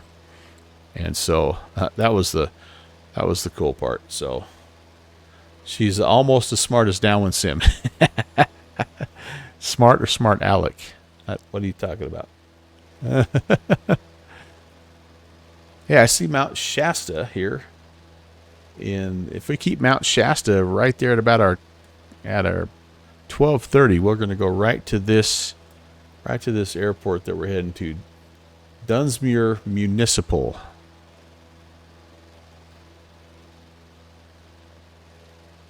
The volcano, indeed, indeed.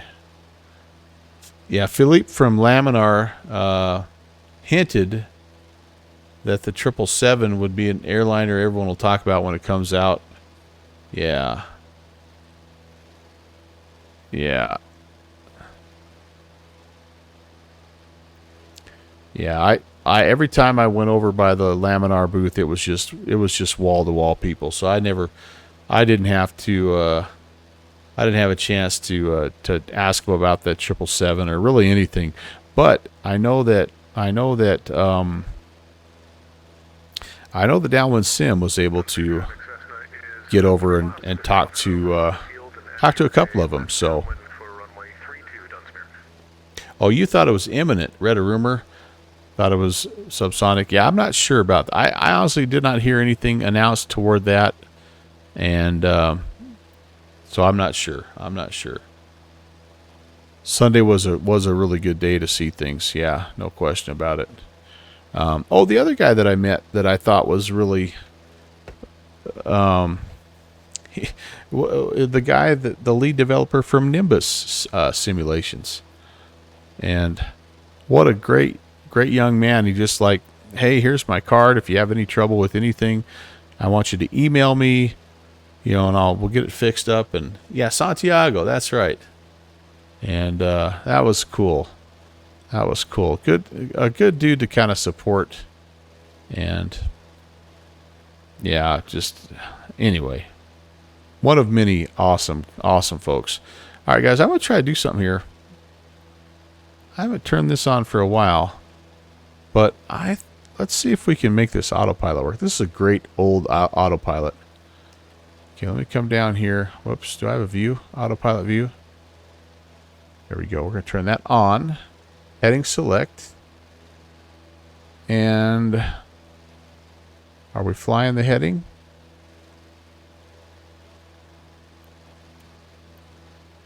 I feel like you have to push it in maybe to fly the heading. There we go.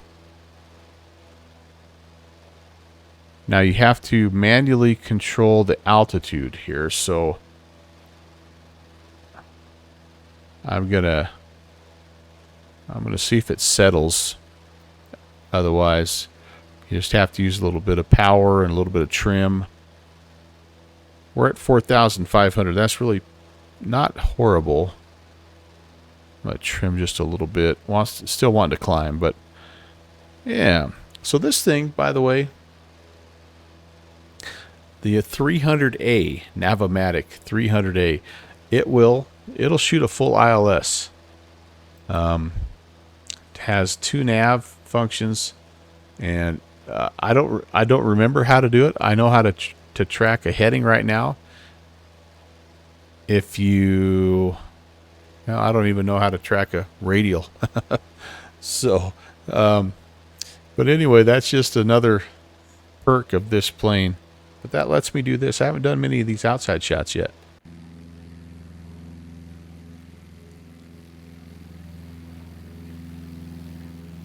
Eric, it'll capture a glide slope.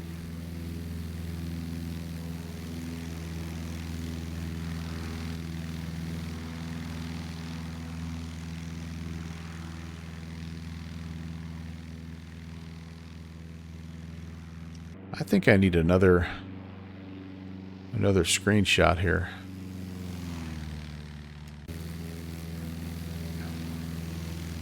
Like I'm really pitching up. Really nose high attitude. All right, how about this? Let me grab this screenshot first, and then we'll.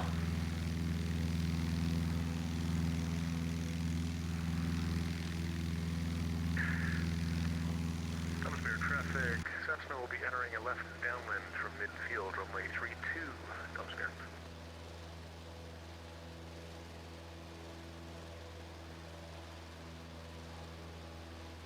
Fast enough just to kill you in a crash, that's right. I guess we're not really pitching up. We're just kind of, that's just the way the aircraft rolls, I guess.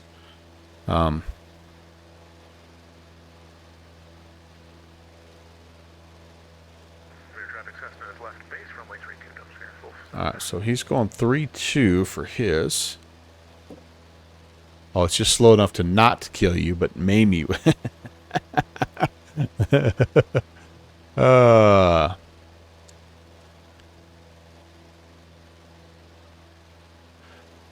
There's 2 bends that work at X-Plane. Oh, okay. Traffic Cessna is final runway 3. Yeah, all I know is one of them gave Downwind Sim and Jeffrey a shout out, and I know that they both reported that they really enjoyed hanging out, visiting with the guy.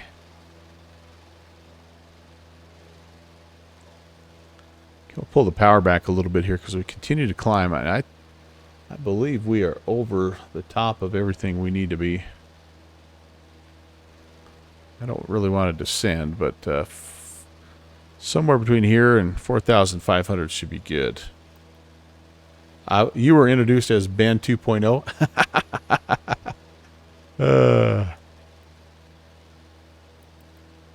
Drill part, yeah. If you want tubular steel in a slow plane, meet the J3 Cub. All right, I got to start to get a feel for where the heck I'm at here. I'm seeing this. I think this here is Castle Craig's wilderness area. And so for us, we will be looking at, hopefully the Sacramento River is coming up kind of from our left. Then we can start to think about maybe descending into the area. Dunsmuir is an elevation of 3,261 feet, so we're not too far from pattern altitude right now. It is a left-hand pattern runway 32, and we will try to know which way is north, south, east, and west this time, so we don't get turned around and have to snot drop entry, as Eric would say. That is indeed Castle Craig's. All right, good deal. So the airport for us is just going to be right down here in the flats. Oh, your first lesson was in a J3? Oh, man, that's awesome. That's awesome.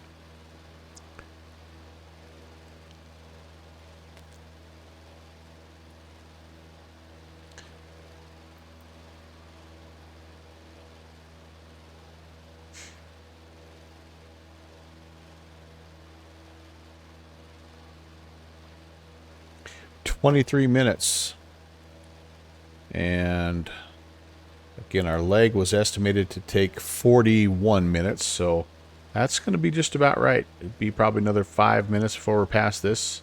Another 5 minutes in, so that'll put us at about 35 minutes, so we're making a little bit better time.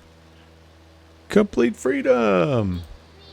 Hey, how's it going? Welcome, happy Wednesday, dude.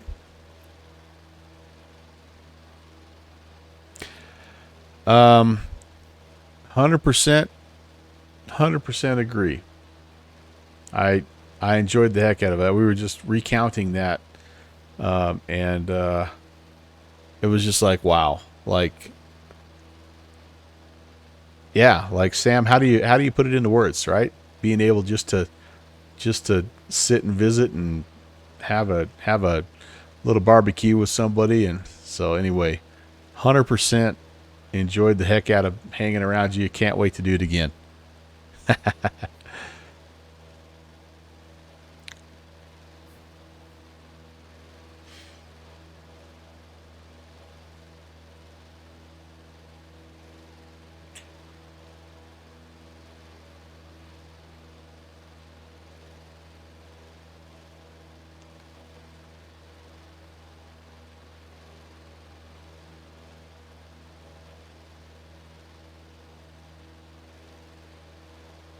Okay, so again, actually, you know what?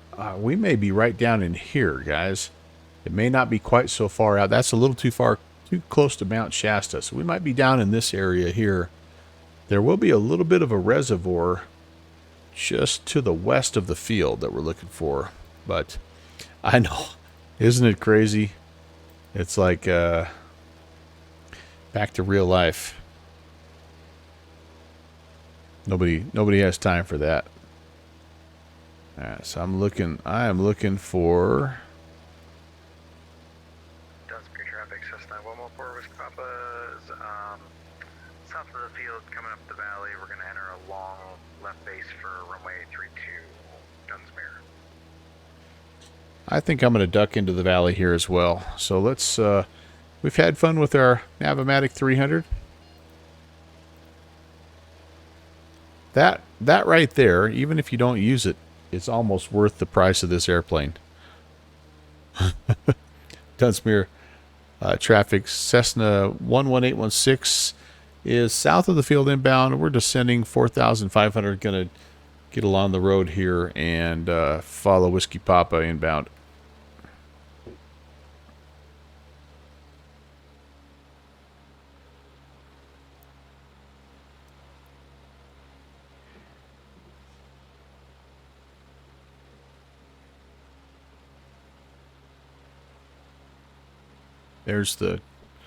There's the road as well as the river and the railroad tracks all down there. And yeah, maybe it is. Maybe once it goes around the corner there, maybe we were correct in thinking that's where the airfield is. Because as I look at my sectional, it looks like that's where the highway and everything kind of makes a little bit of a turn back to the northwest.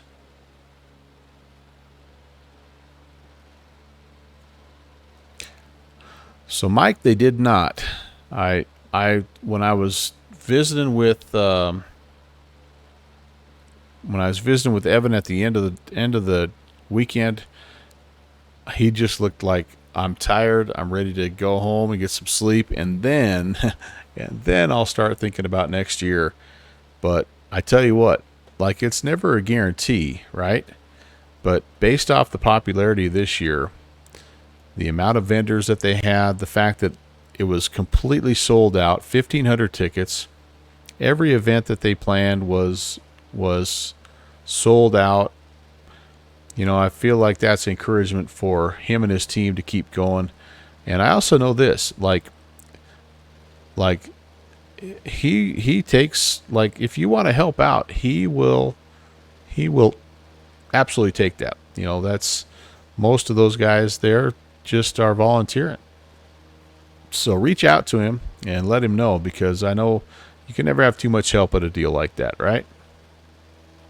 Oh, over 1,900 tickets. Oh wow, I didn't hear that it got that high. That's awesome. That's awesome.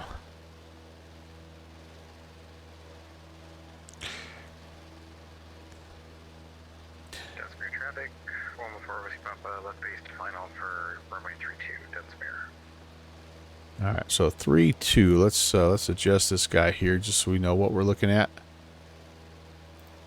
We're a little bit behind him. I'm anticipating it's going to be just right up here, basically.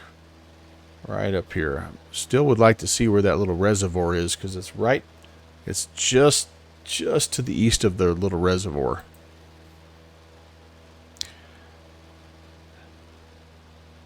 Yeah, any predictions, you know?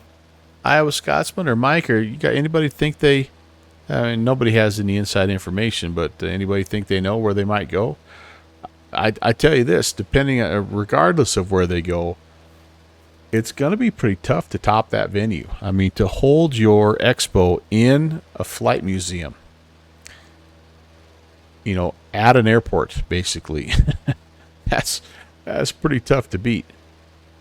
That's pretty tough to beat.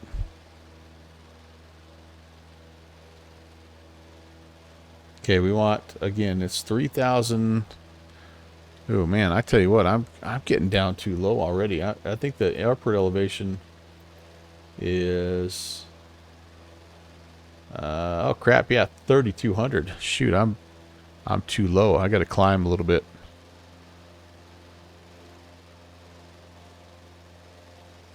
I think I see the runway right up there.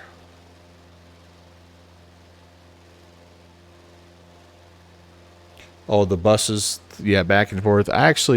We rented a car, so I got lucky. I went in on split a rental with Downwind Sim. That was really nice. Clear of 32, Dunsmuir. All right.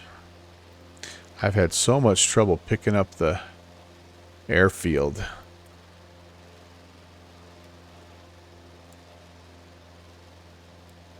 There it is. All right. Dunsmuir traffic.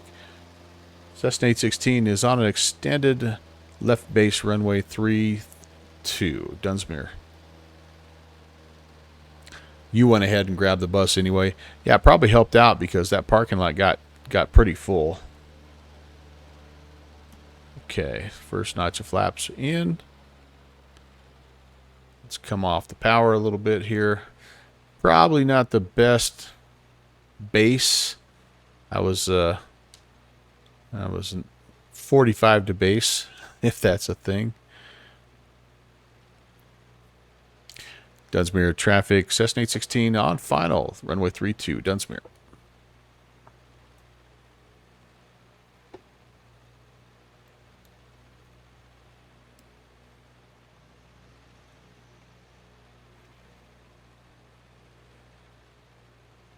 Let's see if we can do a better job. The one thing I'm noticing that I'm having a hard time with flying out of the right-hand seat is getting lined up with the runway. I can't convince myself to get moved over far enough to the left. It just looks weird to me.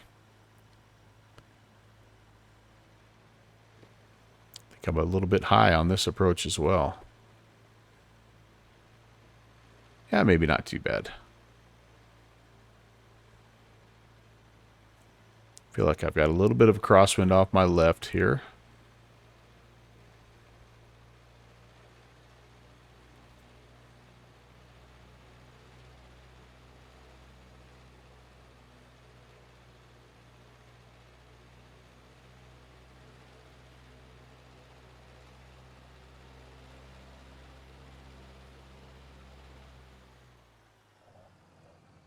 Yeah, that was not very good.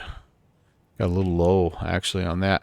Boy, I tell you one thing about this place is everything's up like on a plateau and kind of coming up to meet you and all that good stuff. Do I have a taxiway here?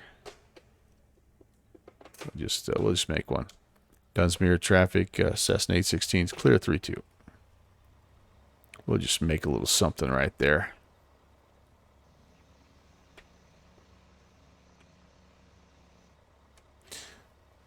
All right, guys, now a short hop up to Weed Field, Oscar 46.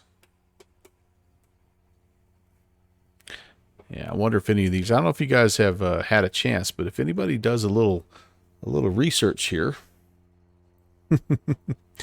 and finds any of these that have any custom work, man, let me know, because I have loved flying in this area. This has been fantastic. Again, I don't know who recommended this area to me, but whoever it was, if you come across this video later on, thank you. Thank you, thank you. This is the Trinity Center Airport is where we took off Oscar 86. And here's where we are. We're up in the Mount Shasta area, and we have flown. So far, we started here. We flew down to Looney Pool Field, then over to Benton, and then up here to what is this again? Dunsmuir. And we're so about halfway there. We're planning on trying to go back up here to Weed and then to Scott. This is Scott Valley, and then if we have enough time, finish back down here at Trinity Center. So a fantastic area, and thank you for the suggestion as well. Appreciate that, and I'm going to try to do this maybe once a month. Traffic, Cessna 114, Papa departing runway 32, straight on departure to the northwest, Dunsmuir. Skydive Rob, what is going on, my friend? Hello. All right, so we're just going to follow the road basically here. It's a 314 heading. Right about there. Short hop. So it shouldn't be too difficult, he says, famous last words. Dunsmuir traffic, Cessna 816. We're going to be number 2 for departure, runway 32.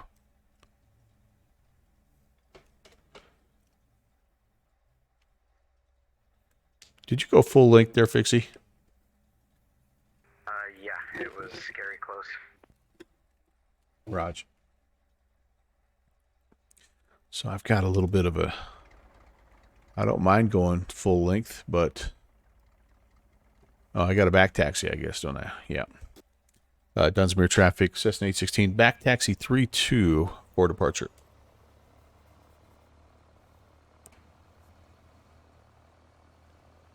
Oh no, sorry, I didn't take off full length. I took off from that taxiway, and it was close. Good to know. I'm gonna head on down there. Hey, TFB. The north end come up like quick. Texas One Flyboy, you are my one regret. I know you were down there somewhere, and doggone it, I don't think I ever got a chance to bump into you. But welcome, thank you so much. 13 months, great to see you. Hope you enjoyed FSE. Yeah, you were one of only a handful that I wasn't able to find. So anyway, hope you enjoyed, and we'll just have to plan to meet up next year, right? Too many there, missed a few. Yeah. All right, there we go, guys. We're gonna go flaps 1 and Dunsmuir traffic, Cessna 816 departing 32 straight out VFR.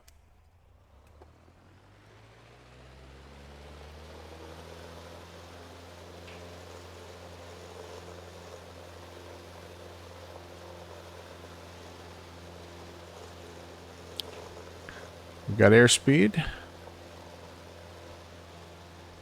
Oh, a little bump in the runway there, trying to give us a catapult.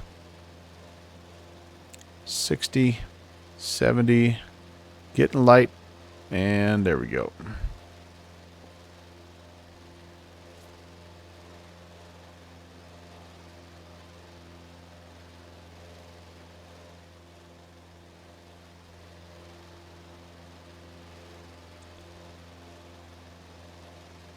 Laps coming up.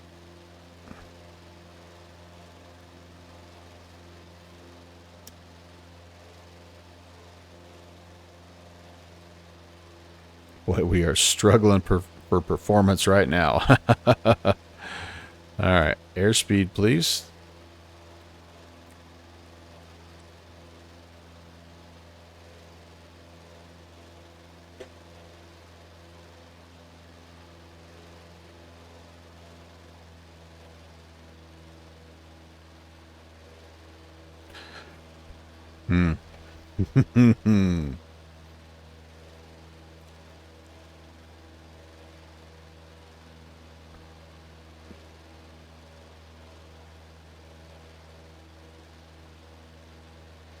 Boy, oh boy. We are really working.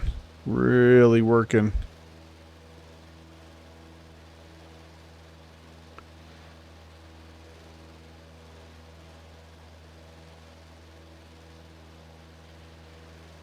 Iowa Scotsman, you got a hot air balloon festival coming up where you live? Oh, man, nice. That's kind of when we have ours here, too. It's an awesome time of year, isn't it? So many memories of that growing up.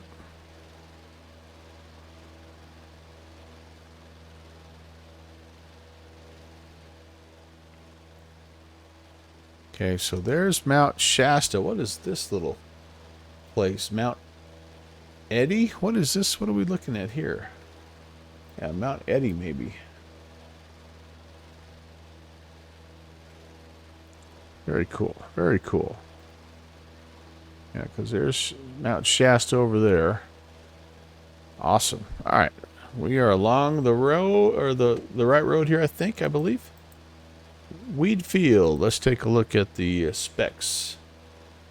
2,000, basically 3,000 feet of elevation. We've pretty much been landing north all night long. Runway 32 and runway 14. Okay, runway 32 is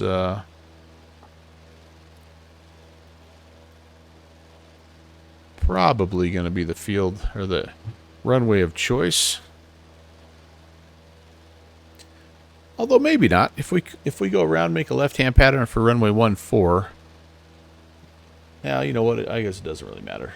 Some of these places, and I don't know if this is one of them, it's one way in, one way out. So it's like, yeah.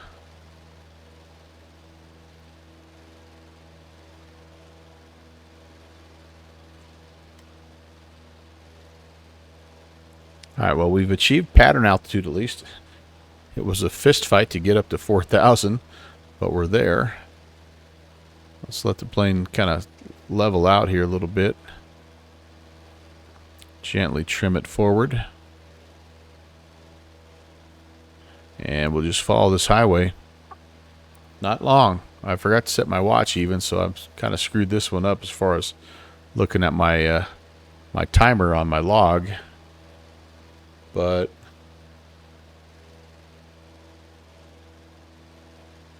okay, this is not Mount Eddy because we are... Alright. Maybe that's Mount Shasta. I don't... You know what, guys? I don't even know.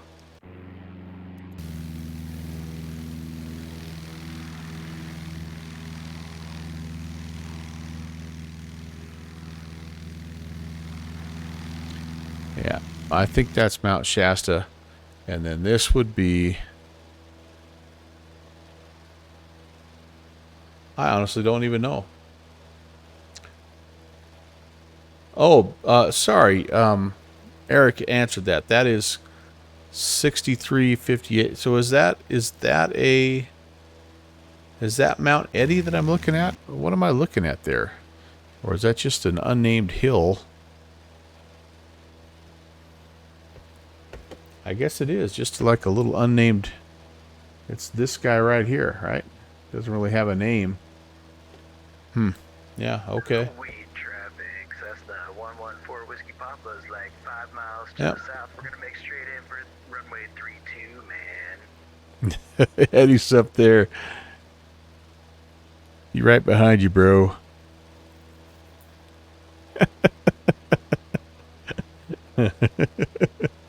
Oh, man.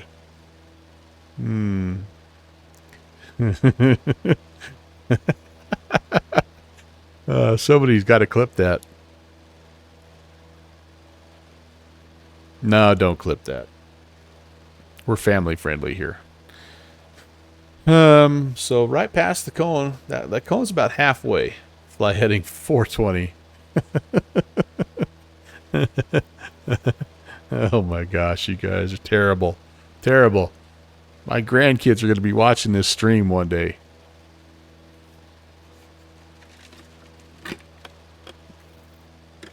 Hi, Mr. Cody. What's up, dude?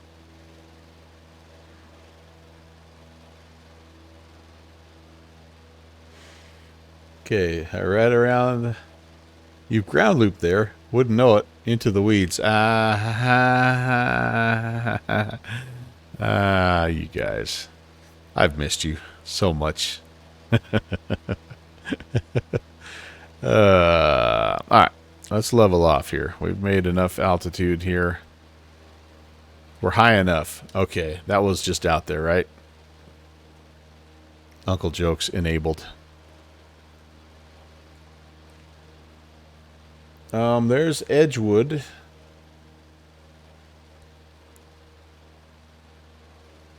Actually, that might be the town of Weed.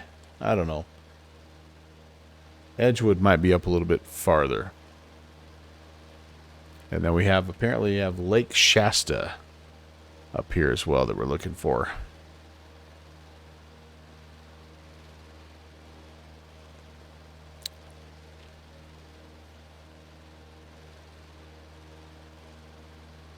I think I see Lake Shasta right there. Okay.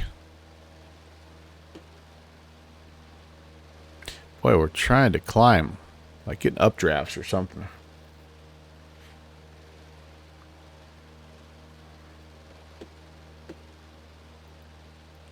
Shastina. Oh, Shastina. Sorry, Shasta. Shastina.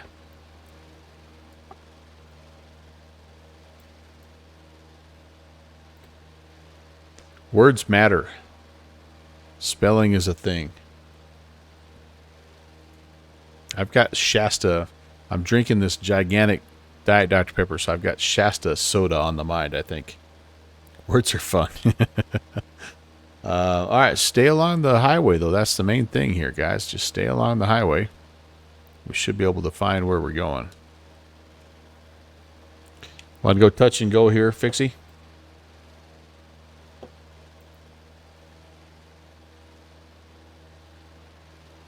He might already be on the ground.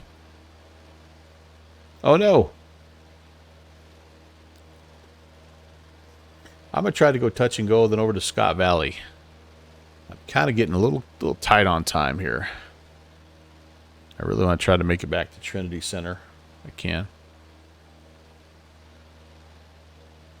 I'd be a little bit better if I didn't wander around for 20 minutes on those first two fields.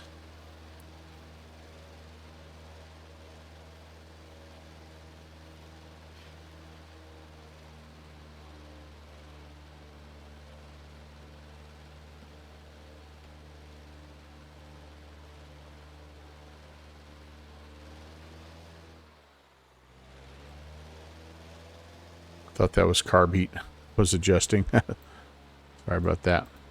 I keep forgetting to put the carb heat in. I don't know that carb icing is modeled in this plane, which is lucky for me because I would have iced up several times.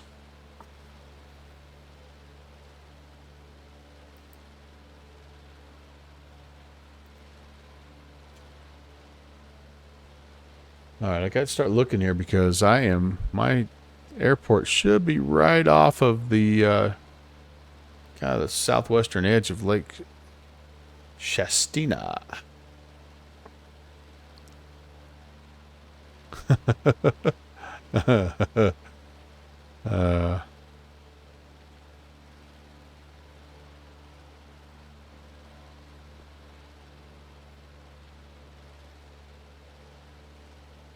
Oh, there we go.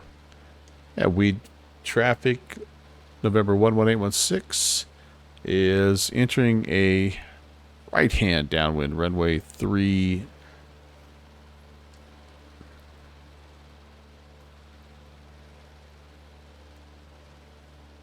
Like be runway 32, Wheatfield. Yeah, that's a left-hand pattern. And scratch that. Wheatfield traffic, Cessna 816 is, we're going to overfly the field at 4,000 and enter a left-hand downwind 32. Yep, lefty downwind. Let's not get in the way. Let's try to do it right. Looking for snacks at the airport, chat. Oh, man.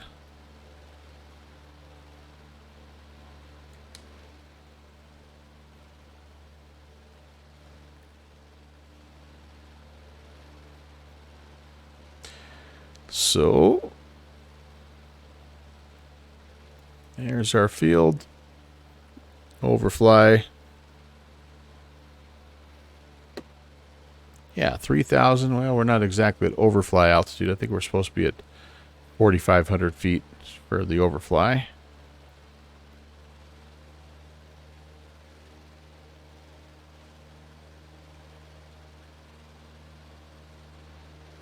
Wheatfield Cessna 816 is overflying the field from east to west, 4,000, enter left hand, downwind 32, Wheatfield.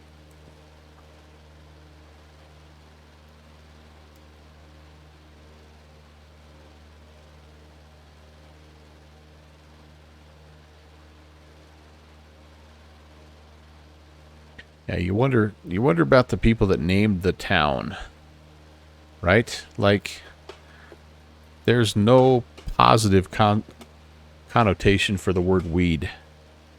I mean, honestly, unless there's something I'm not thinking about. Who thought that was a good idea? Maybe it's somebody's last name. That could very well be. I guess that could be it. Do you really wonder, welcome to California? Okay, maybe you're right. Maybe they're hoping it's like a tourism thing.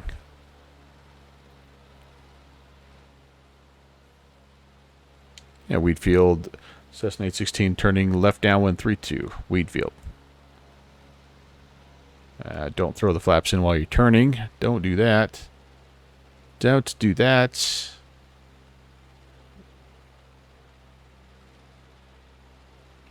Okay.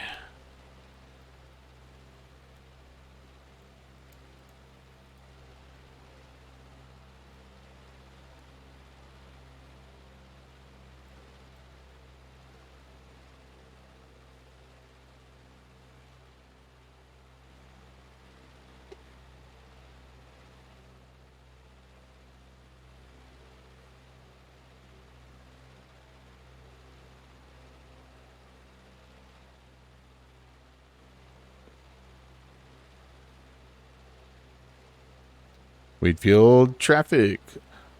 Cessna 816 turning left base 32, Weed.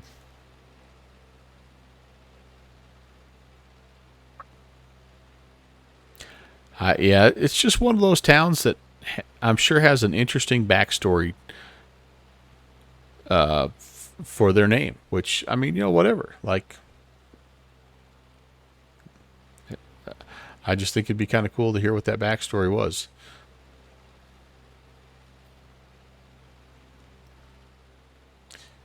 Weed traffic, Cessna 816, final 32. We'll be touch and go. Weed traffic. I managed to roll out really high up again. I've done that now on 3 of the 4 landings. I've just been super high.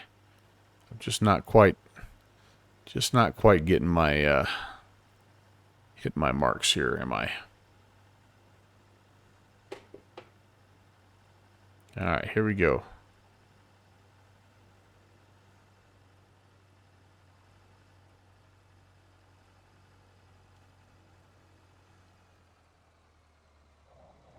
Okay, we're down. Laps to takeoff.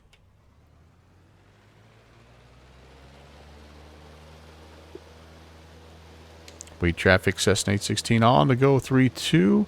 Will be left-hand turnout, departure to the west. Weed traffic. I don't know why. It's again, it's just the camera view. It feels like I'm flying sideways. It's just weird being in this right-hand seat. Kind of fun, though. Kind of fun. All right, 271 is our heading. And we're heading to Scott Valley. Flaps coming up.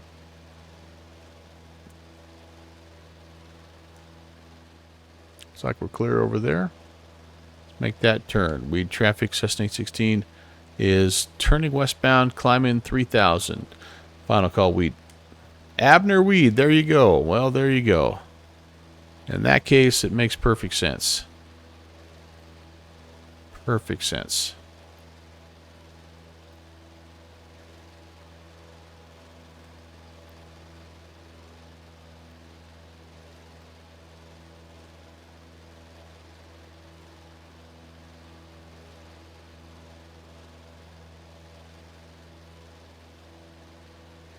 Man, I don't care who you are, what your last name is. If you've got an airfield named after you, that's pretty cool. All right, how about we do a little actual timer on this one? What are we looking for to go to Scott Valley? Should be about a 7-minute, 7-minute flight. We're all over the place. Malcolm, hello. Happy Wednesday.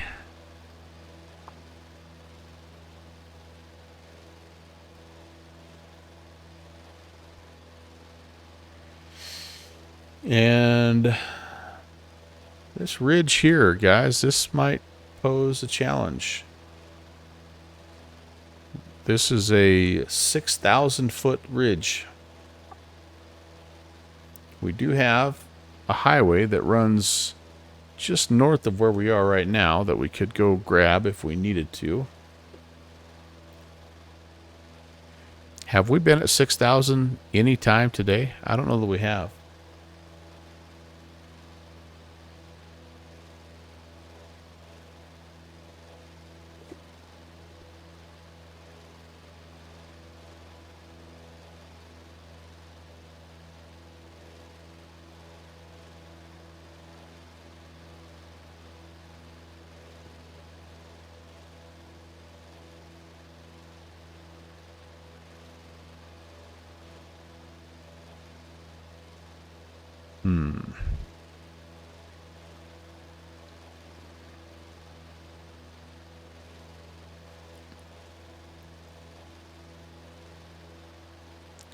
We're going to struggle to make this ridge line for sure.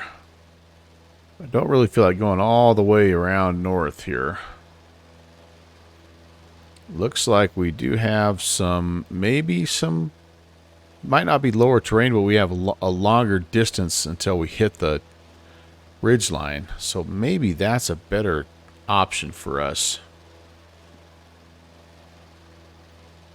I have been leaning just as we go for as much power as I can, Eric. I feel like I'm getting a little performance out of it. And I don't feel like 6,000 is too much to ask. But it is, I mean, it was almost 85 degrees when we departed Trinity Center initially. So, maybe. But yeah, this ridge line is, I don't think we're going to get it. So let's do this. Let's come over here. We'll fly this parallel valley. You're addicted to the airliners. Hey, it happens, Malcolm. It happens. I went through an Airbus phase not too long ago, and it is a real thing, buddy.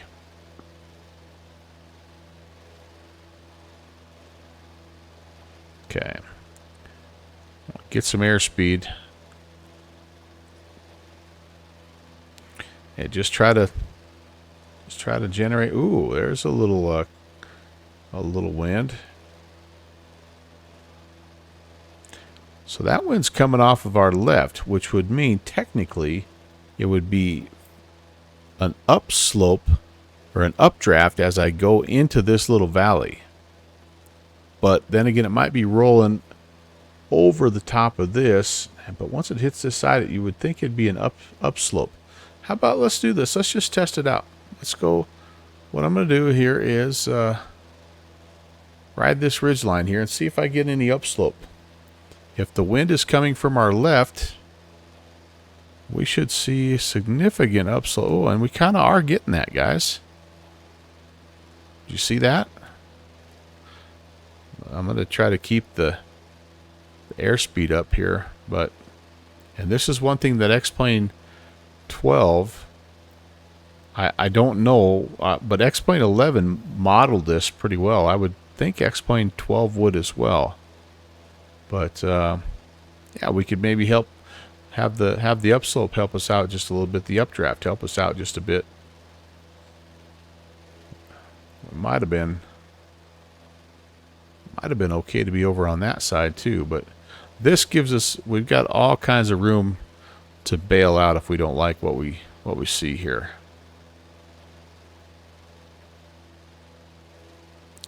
Tollus PMDG, now the Phoenix. Yeah, that's a pretty good 1-2-3 punch, Malcolm. I guess hot and high at weed is going to make anyone a bit slow. Oh man, I don't know what the temperature is here. We probably should have checked. What time is it? I think we'll have enough time to make it all the way back down to Trinity. And not feeling any of the upslope right here, though. I tell you that right now.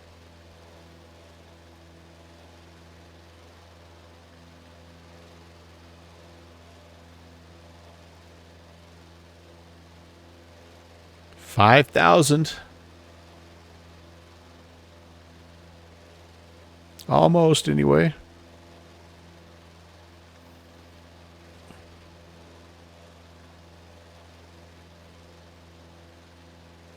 I think we need every bit of 6 to get over the top of that ridge. And shoot for that saddle, I guess. I am getting a bit of performance as I lean. I haven't touched the throttle. The throttle's basically firewalled at this point. Now we've got a shot at making this making this little gun sight, this little notch here, I think. Probably could get over the top of that, but I don't really want to risk it at this point. Then we'll get back on course. This is only a 19-mile stretch, so I have to... I don't want to get too far off course. I do have a VOR, though, that I could tune if I really needed to.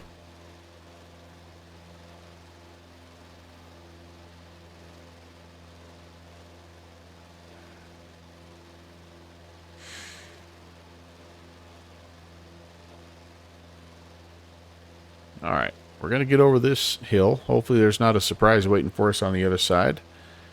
Because I tell you what, we don't really have turnaround options here. Once we get past this, we're pretty well committed.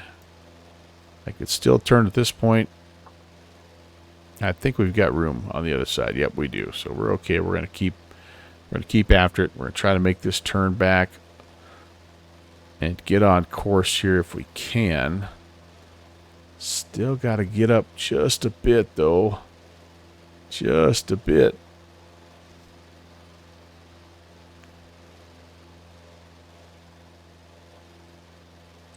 Yeah, see, we're still pushing.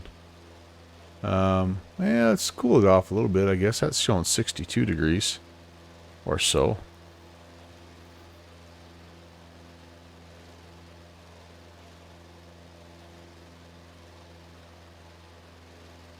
We're squeezing every little bit out of this baby.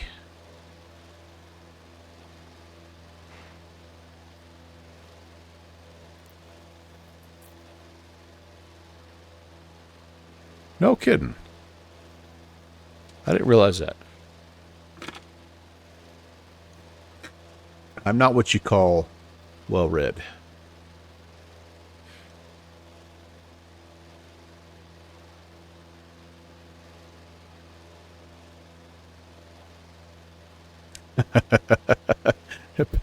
A James May plane.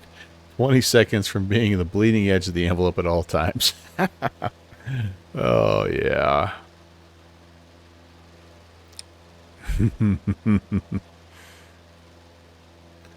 All right, if we do make it over the top of this ridge, Scott Valley's all the way back down at 2,700. So we're gonna have to contend with that. I don't see much of a landmark here. It looks like there's some kind of a waterway over there, though. What? I don't know.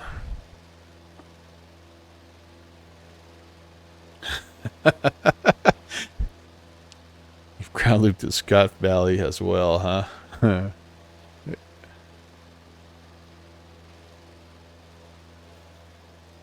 Well, you know what? Ground loops happen. I'm trying to get to 6,000 just to see if I can, by the way. Almost. Almost. Yep, there we go. That was the edge of my leaning. And there's 6,000. All right. All right, girl. I'll let you come back down here. So, Scott Valley, maybe you have the spoilers out. Yeah, probably. I forgot to retract the gear. That's what it was.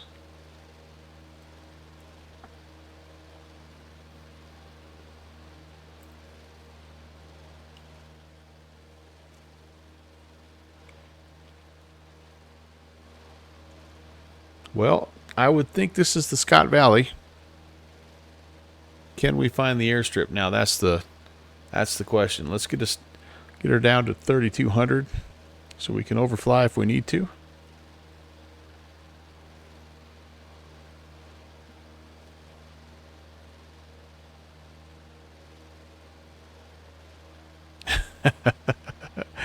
I didn't check that.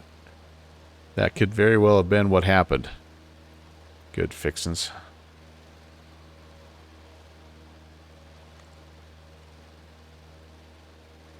All right, those aren't waterways then. Those are green fields. Okay, because I'm looking at my sectional going, I don't see any lakes anywhere. These are just fields.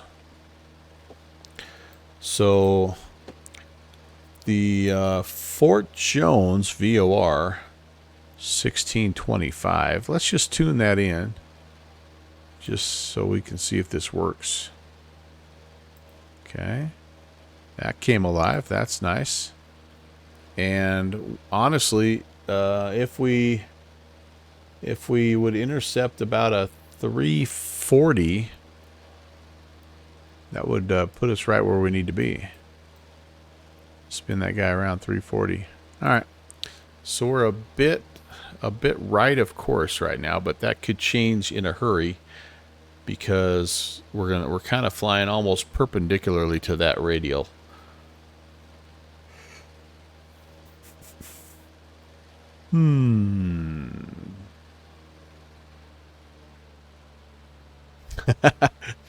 Eric, you remember that picture that I had with was it the Kodiak where I had the fuel truck on the plane still?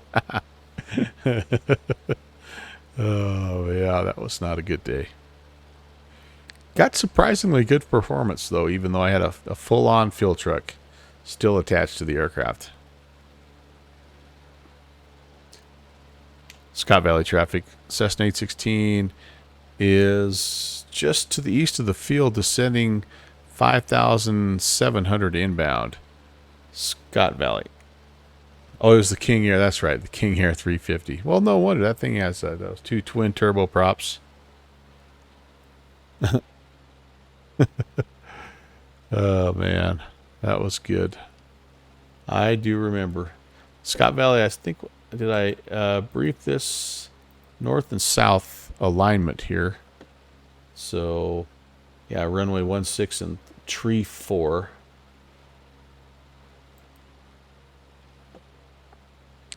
Oh boy. I honestly think probably 16 is, what do I have? Anything here? Winds are light and variable everywhere I'm looking, so I just think find the field first, and then we'll try to go 16. You might be right, Eric. Might not quite have the power on this thing to handle that full-on fuel truck. Maybe like maybe a GPU. That might be okay. This looks like a little town over here. Is this a town? How about town? Scott Valley, is that a town? Okay, I think I need to start to orbit a bit here.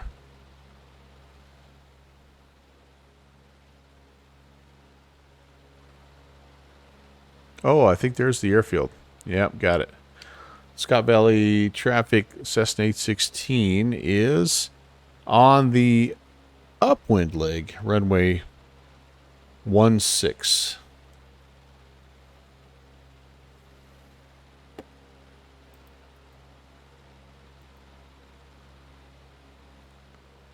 So it's a right-hand pattern.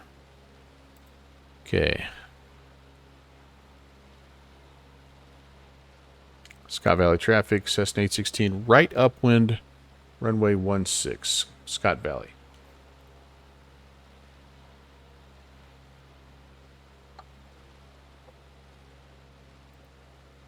This is a neat area for sure. Okay, I got to get down. I should be at 3,200 feet right now, and I'm really high.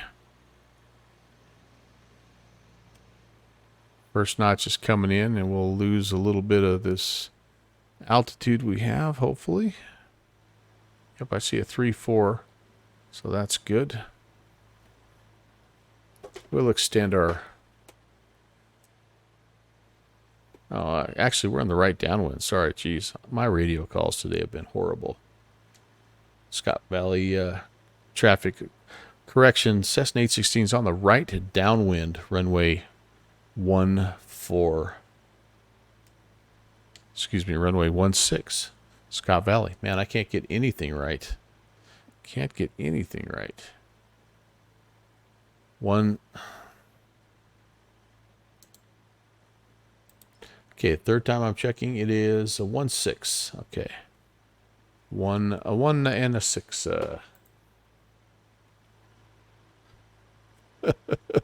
Simulated engine failure. Why not?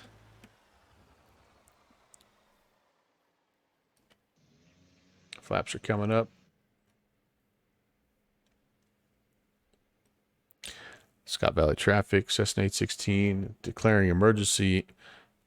Engine failure. We are entering a right-hand base to final 1-6. Scott Valley. Mixture control.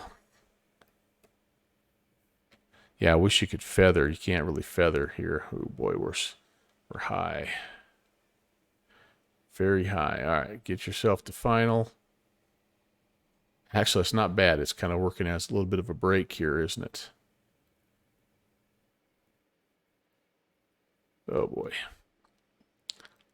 Scott Valley traffic, Cessna 816, final 1-6, Scott Valley. All right. We're going to roll it all the way down here.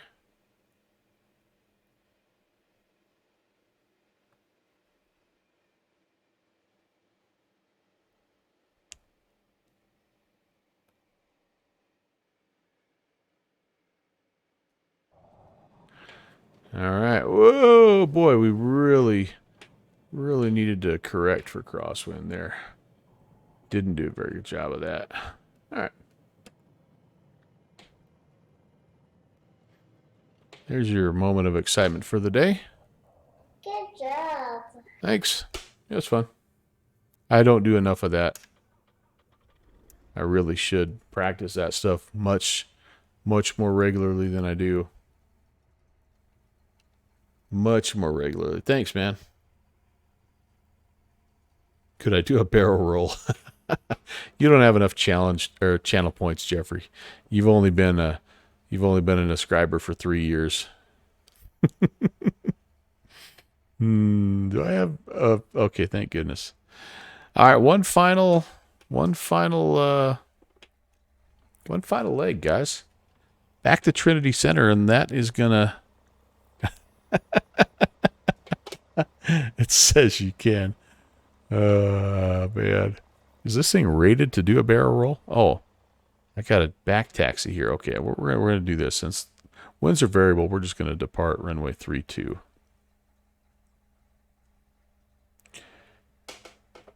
Let me just get everything ready to go here. Iowa Scotsman's got everybody beat, I think. He's been hanging around for a long time. Oh, definitely. So nice to see you. November 7, Delta Oreo. Welcome. Great to have you in, man. Dave, how are you? Okay, last leg here. Happy Wednesday, Dave. Great to see you, buddy.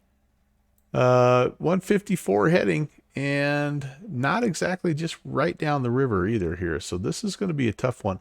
I might actually do this, guys. Let's do this. Let's see if we can grab the Fort Jones and track the 151 outbound here, 28 miles. Let's see how that works. I mean, we do have this big lake that we're aiming for here, so but we haven't done any VOR tracking just yet. All right, so that'll be the plan.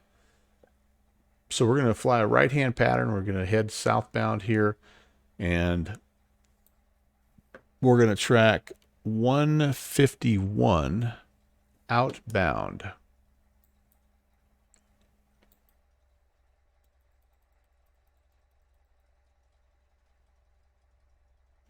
Okay, let's see how that. Now wait a second. I got to think about this for a little bit. So, yeah, I got to actually spin it all the way around, don't I, to 151. Okay, there we go. Let's see how this works. And then I have to also remember, before I get going, so you have to, let me pull that back out. So to do this, I'm going to go to nav track.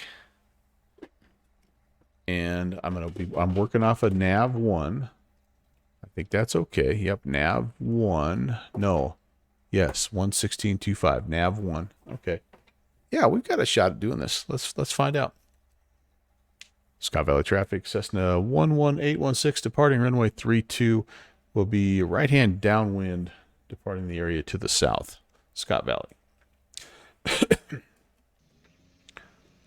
1, 2, 3. Here we go. Here we go, Daddy-o.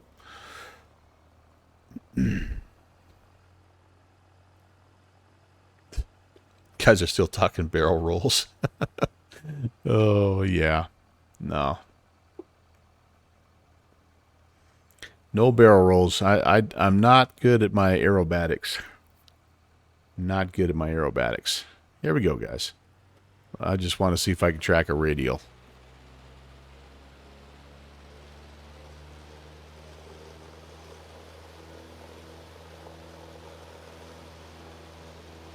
I've got airspeed.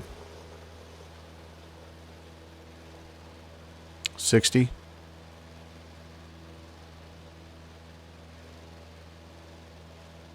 70. She wants to fly. There we go.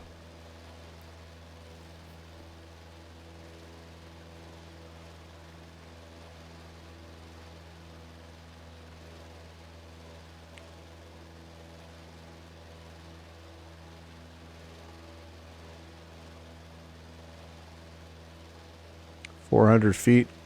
Pull up the flaps. Take a peek over there. That looks clear. Scott Valley traffic, Cessna 816, right crosswind, 32. Scott Valley.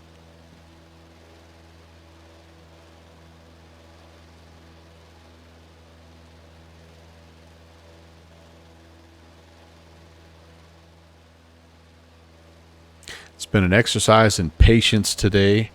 It's been a wonderful 80 knot stream. We get over 90, we get excited. Scott Valley traffic, Cessna 816 is on the right, downwind. Scott Valley.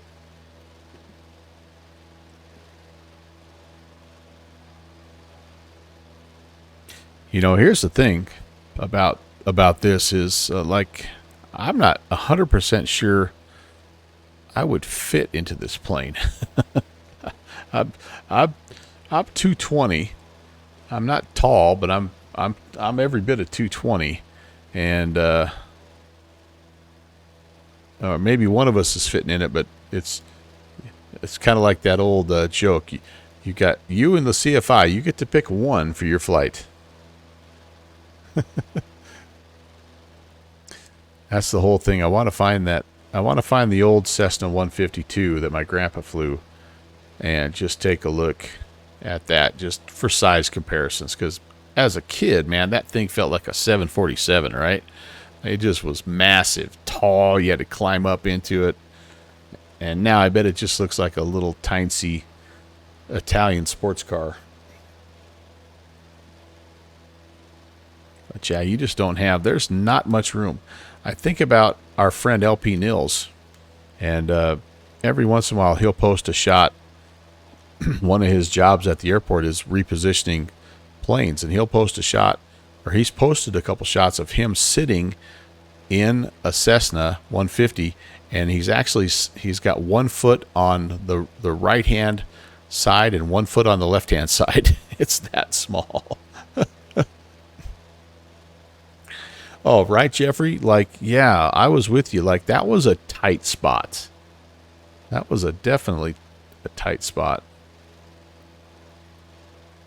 All right, so we're departing the area southbound. What I think I'll do is this. Let's just, let's see if we can make it, work just on heading mode. Just make sure that's working okay. All right, that's good. And then we'll wait till we fly past the VOR. We'll let this, well, or is it already? Nope, we're still inbound. So wait for inbound to become outbound. And then we're going to see if we can track this 151 for 28 miles. So we do have a DME Almost feels like we're cheating. Oh, we don't have the DME because I gotta. Oh, so I have to put in the. All right. You know what? I don't know that I will. So we could put in, if I put in the airport here, we would have a DME. I don't want to go direct to because I don't want to. Well, actually, I could do that. I could do that. Skydive Rob, entering food coma. Stay strong, brother. Thanks for stopping in, man. Great to see you. Great to see you.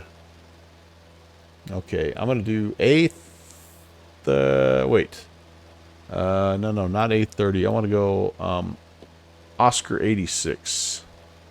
Let's take a peek outside. Just make sure that the terrain's not coming to say howdy. All right, see if we can make this work here. Wait a sec. Oscar.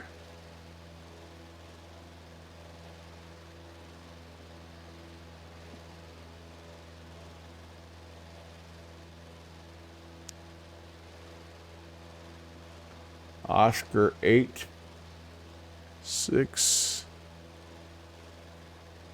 Ah, come on, baby. There it is. All right, enter that. I just want to have that in just for distance purposes. Okay, there we go. You went into a 7.3 and it was a lot smaller than you thought too. Huh. I see blue. It looks glorious. You're my boy, Blue. You're my boy.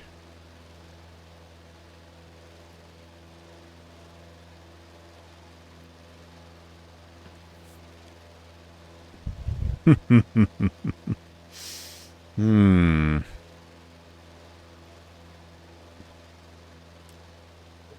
right, this is us. 30 miles, right? 30 miles? Yeah, that's us.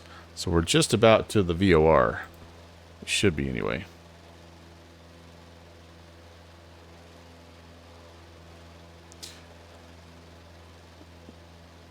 Yeah, I think that overhead is the part that I think we get a little bit like spatially disoriented, because when we set up our camera view, like you actually look up and you come down a little bit so you can see everything, but you're right. It's like right there. Like you're flipping stuff like 6 inches above your head, basically. And again, I'm not a tall guy, but yeah, I don't know. It's all just awesome. Once you see it in real life, it's just like, oh yeah, kind of blows up your version of reality. But what the heck? You're looking up, yep, Cessna 1974. That is right, and it should be located in North Dakota. Well, right up at the border of North and South Dakota.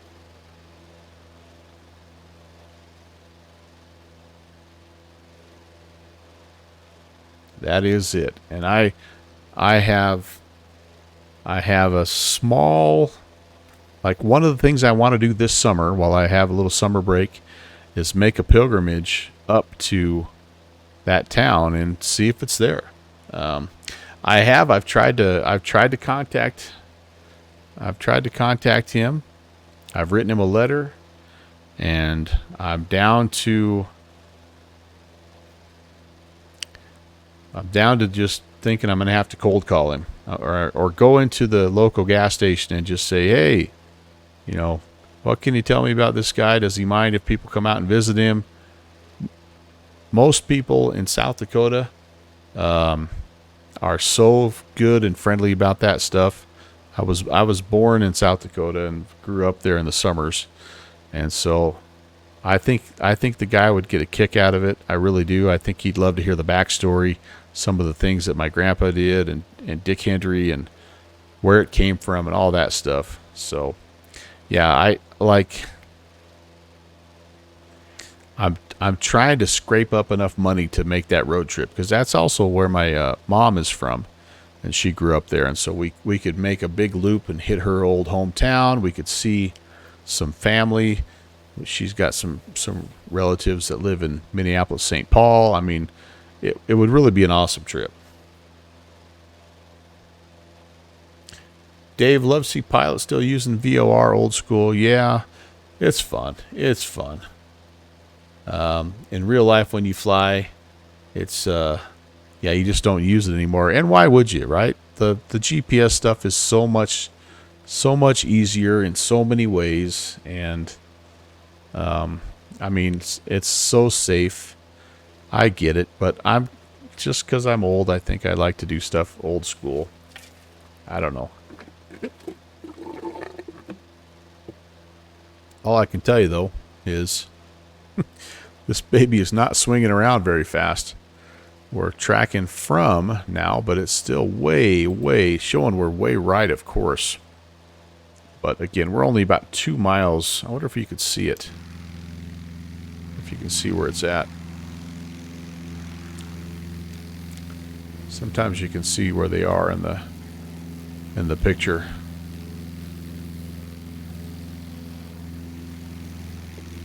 Should be over here somewhere. Well, probably back here a couple of miles. That could be it right there. Or that could be it.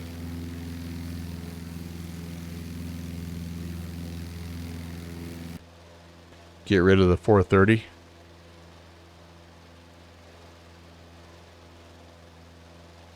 I wanted it for my my DME. Do the other? Oh, and I also lost my panel here because I had an issue with the Sassel. Yeah.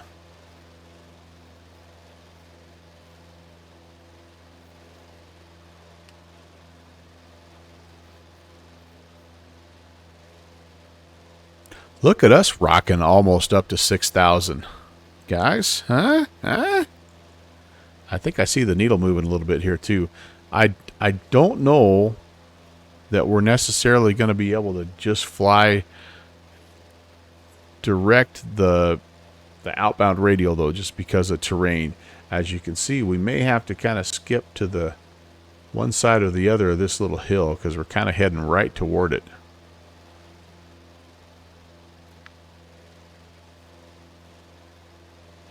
But we're climbing at 80, which is not horrible. I'd rather be climbing at 90. I'm trying to trim a little bit to keep airspeed. But we're over 6,000. This is as far up as we've gotten today. This is awesome.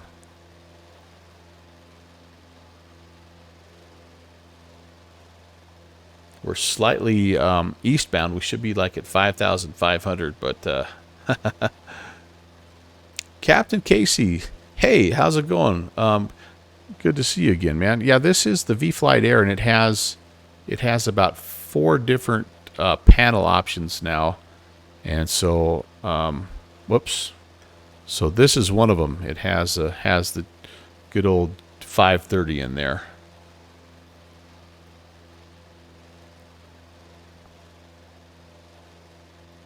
All right, here's what I'm gonna do. I'm gonna come to the left of this hill. For 2 reasons. Number one, we're not going to want to crest this ridge, but 2, I want to see if we can grab this radial a little sooner. Yeah, it's over here. I had a little problem when I oh, good, don't do that.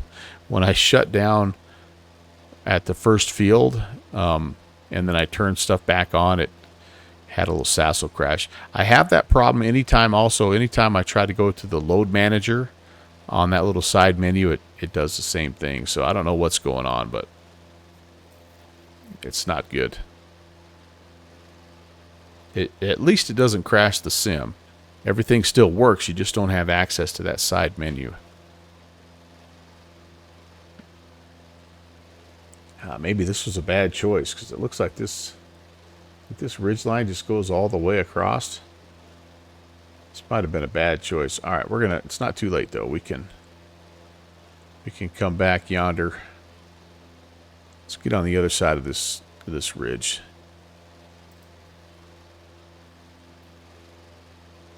We may have to shoot right up this little valley right here, guys.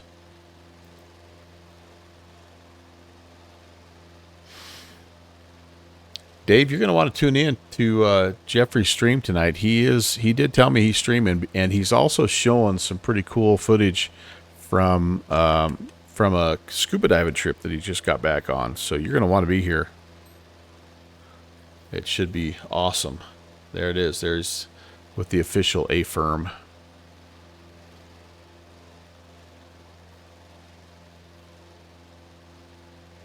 So, Captain Casey, you should see a little, on the left-hand side, there should be like a little tab over there that says vflyteair. Click on that, and then on the first page it comes to, where you can put the chocks on and off, all the covers, all that. There's a little GPS or a little panel button that you can just click on. It just cycles through the 4 different panel options. But if you click on Load Manager, that Sassel crash takes the menu away, which is exactly, you don't see it over here on my left-hand side because I had that crash. But yeah, that's all you got to do. Oh, you can. Oh, from the top plugin menu. Oh, I didn't realize that. So, all right. Or can I? Now watch, I'm probably going to crash. Okay, nope. Once you crash it, it looks like it's done.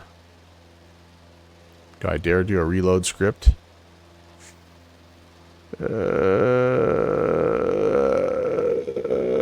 Try it again. All right, try it one more time. No. Not playing nicely. And that's okay. But that's all you got to do.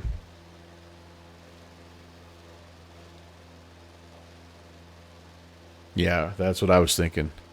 I'm almost to the last airport, so I'm not going to do that. All right, I'm loving the performance, man. We're gonna get to a VFR legal 7,500, and maybe even crest a ridgeline here. I really want to see though if we can. My ultimate goal is to see if we can track. Hey, what the?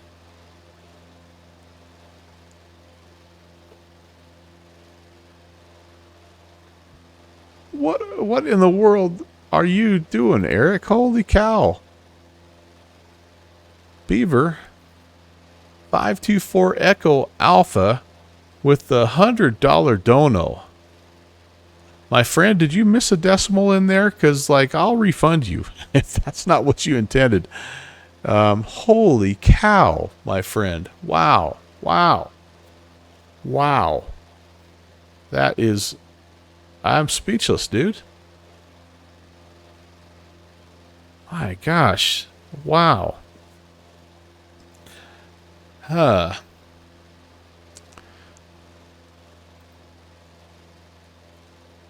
Dude. I will, oh, man. I don't even know what to say, dude. Wow. Thank you. Thank you. Thank you. Thank you. Okay, I gotta fly still. I've got to fly. Oh, man, that's so nice. That is so nice of you.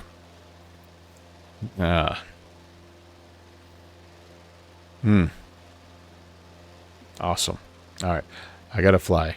Let me pull back on the power a little bit here. Lean. Crest the ridge line. Okay. Let's keep going here.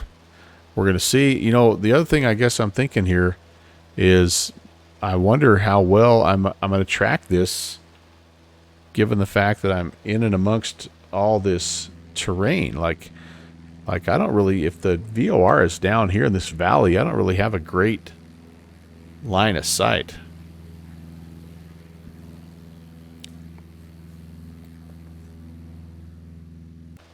Well, I tell you what,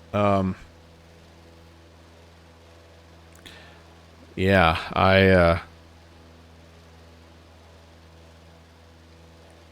yeah, I don't know what else to say. Thank you. Thank you. That means a ton.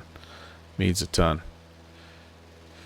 Okay, I got to get back and focused here and figure out where I'm going.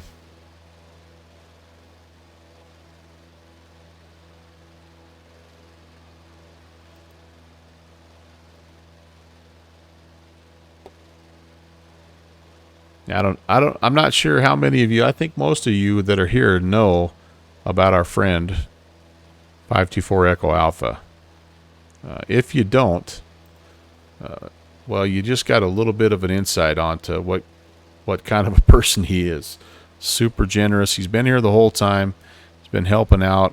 He's a general aviation enthusiast, and better than that, he flies the greatest bush plane ever made. That is the DHC-2 Beaver. He streams on Twitch, but he also puts out some fantastic videos on YouTube, and I happen to know that he's got one coming that's going to blow your socks off, because I've been doing a little bit of work in terms of the kind of giving it the once over to provide some feedback. The Flight Sim Expo kind of got in the way of that a little bit, but you're going to want to go follow him over on YouTube because he's about to release something, and if I am thinking along the lines of what Eric's thinking, it's going to be the first of several in a series, and you're going to really want to pay attention. But super nice guy, very just been a friend of the channel now for quite a while. Done tons of bush flying with us, and just a great dude. The trip to Norway is now the trip I really want to make. Would love to come over there and thank you in person. Don't crash now. Okay. Here's the thing about Eric is like when I first got to know him, he was, so he lives in Europe, right? So like when we fly at 8 o'clock Eastern, it's like, it's 2-3 o'clock in the morning for him.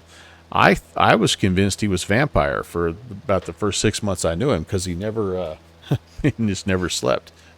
Sparky, how we're still going. Yeah, we're on our way back. We're on our last leg, and so we're flying down here, trying to find Trinity Center if we can. I don't know if we're going to be able to, because we're attempting to track a VOR, and I think the terrain is making it such that we're not going to be able to grab that radial. We do know that we're south of the VOR, and we are about 10 miles from Trinity Center, and that we're in California. Are we in California? Actually, I don't know that. But once we see the lake, I think we know kind of where we are. Downwind Sim, hey, yeah, still flying. Yep. You finally without your client. I'm reeling from it's just been an awesome flight. This area is just gorgeous, and it was a viewer request flight. I can't remember.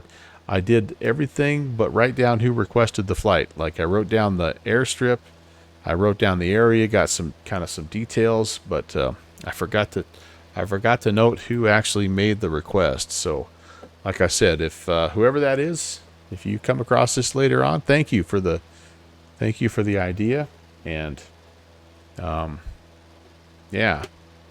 awesome. Hey, wait a second. As soon as I say that, I think our needle is moving a little bit here.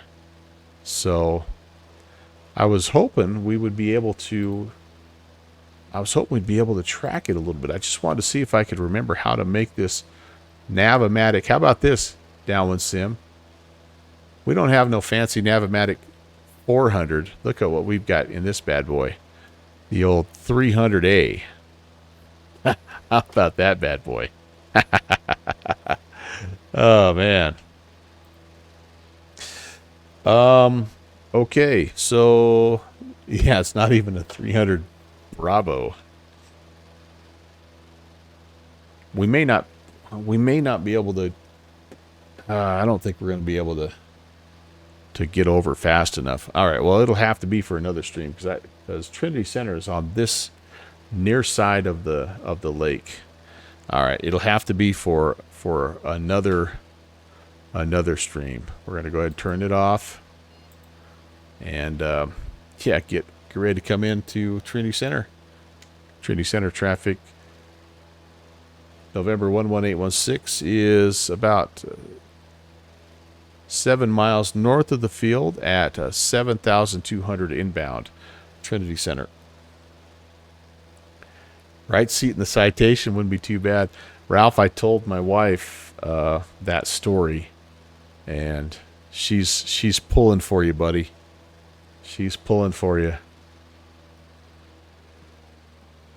I didn't tell her that if you earned your license to fly that citation, that I was immediately going to quit my job and work on getting the same certification. Oh, there we go. There's our field, guys. And Trinity Center is still reporting calm winds, so I think we'll fly a right-hand pattern and land on runway 32.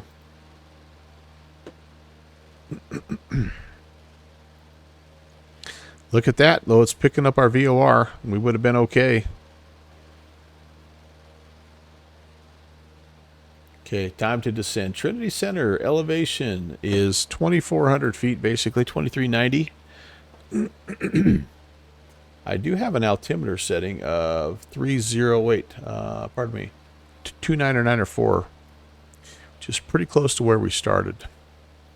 We were 299 when we started. All right, there we go. That's close enough.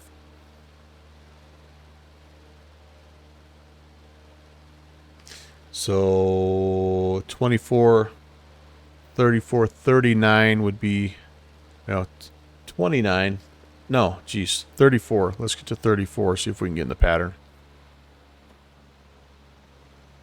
I'm going to throw some flaps out here.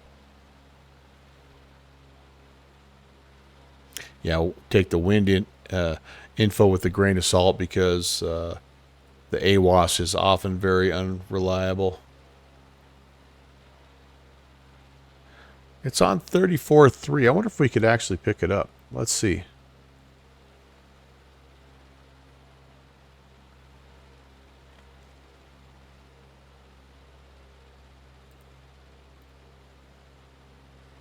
Yeah, it doesn't sound like it.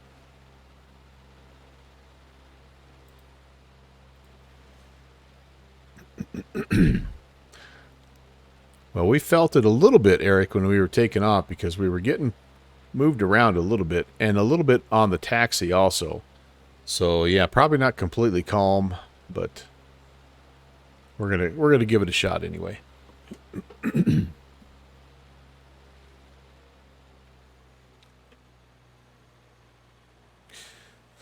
Okay.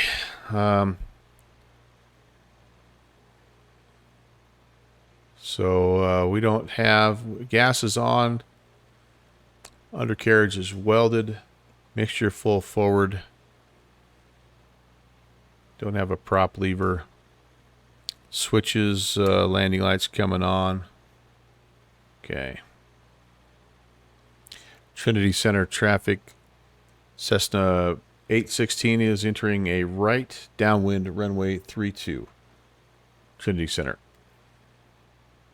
Still way too high is the problem. I need to be at 3,400 here, and I need to lose quite a bit.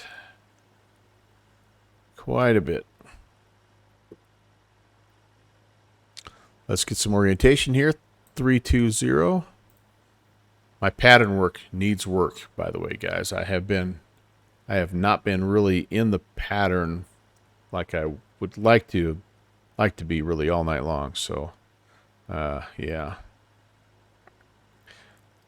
This ortho almost looks like it's like winter time and things are half iced up. Isn't that crazy? Sunglasses on. You got it. Eric made me do a engine failure at our last field. And then Jeffrey wanted a barrel roll.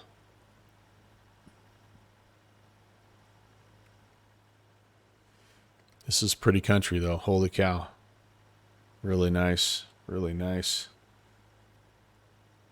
Man, it feels like I'm sitting way up high. Maybe I'm too high up. Maybe the actual... Yeah, I don't know. That's a little better, I think. All right. Almost where I need to be. I'm about 300 too high, really, to be technically in the downwind, but hopefully you guys will forgive me. Take a barrel roll at 50. Oh, man. Oh, you thought I was on the Xbox. Jeffrey, come on. You know that I'm not talented enough to run a Bravo and an Xbox.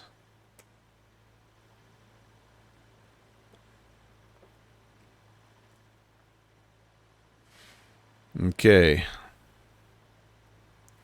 We're getting close to being ready to turn here. Don't need to be descending quite so steeply. Yeah, that definitely looks like ice. Snow and ice. Trinity Center traffic, Cessna 816, right base, runway 32, Trinity Center.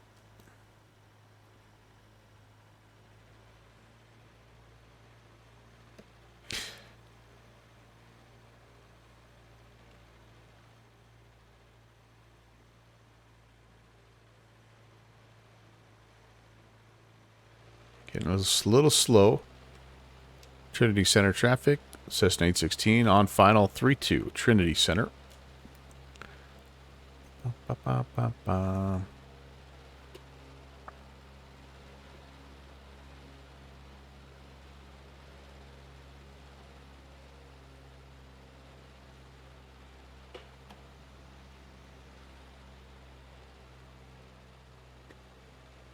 Does feel like a little bit of left-hand crosswind.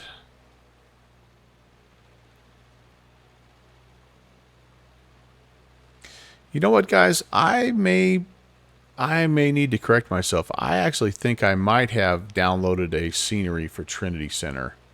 Now that I see all these rocks and stuff come in. A little bit left of center. Kind of been the story of my life today. Just have not found the center line once.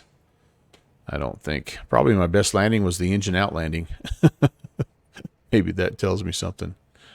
So this may actually be an upgrade, a freeware upgrade. But I would be curious to go back and just do a little search of the fields that we have and see if there's any of them that are, if there's been some work done, because this is just an area that's awesome. I mean, it's got everything: mountains, lakes, rivers, everything. Yeah.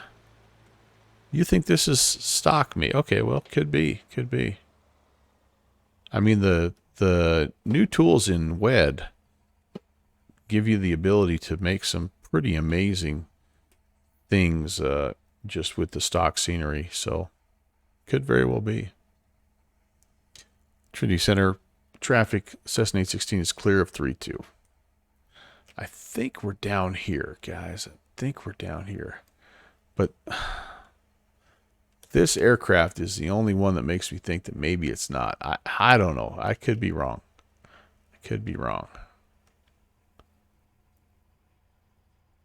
Eric, I think you found the one that I found. All right, we're going to park next to this ombre here.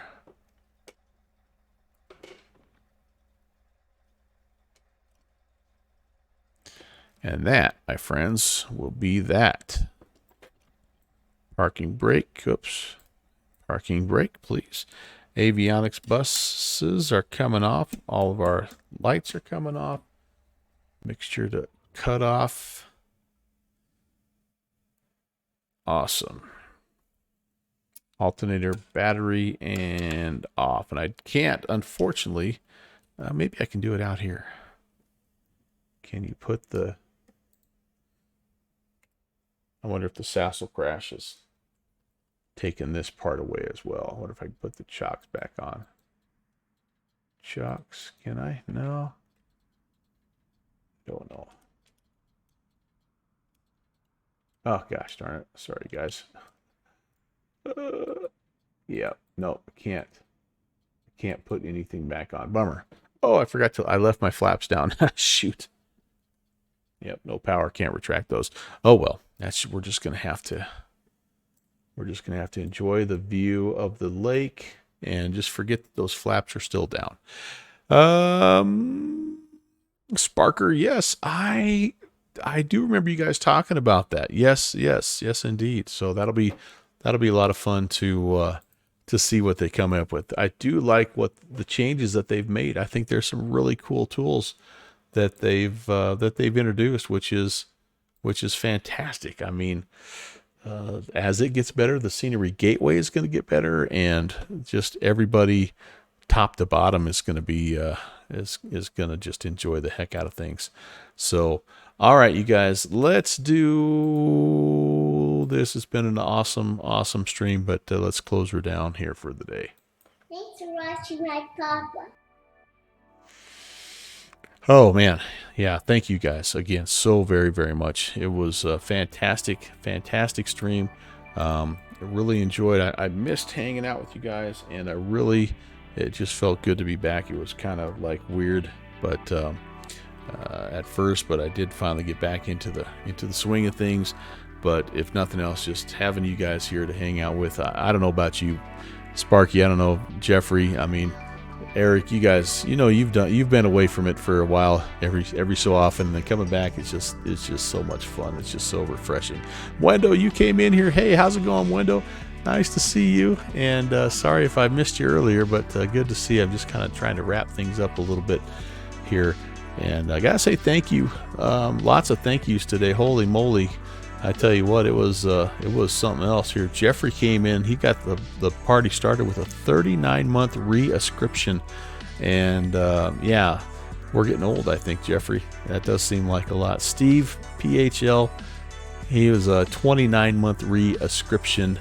And I didn't see your quote until now. What in the H.E. Dell is happening? And then Good Fixins came in. Our friend Brett Leon Hammer the second, 23 months. Boy, oh boy. Thank you, by the way, Steve and Brett, for flying along with me too. That was really amazing.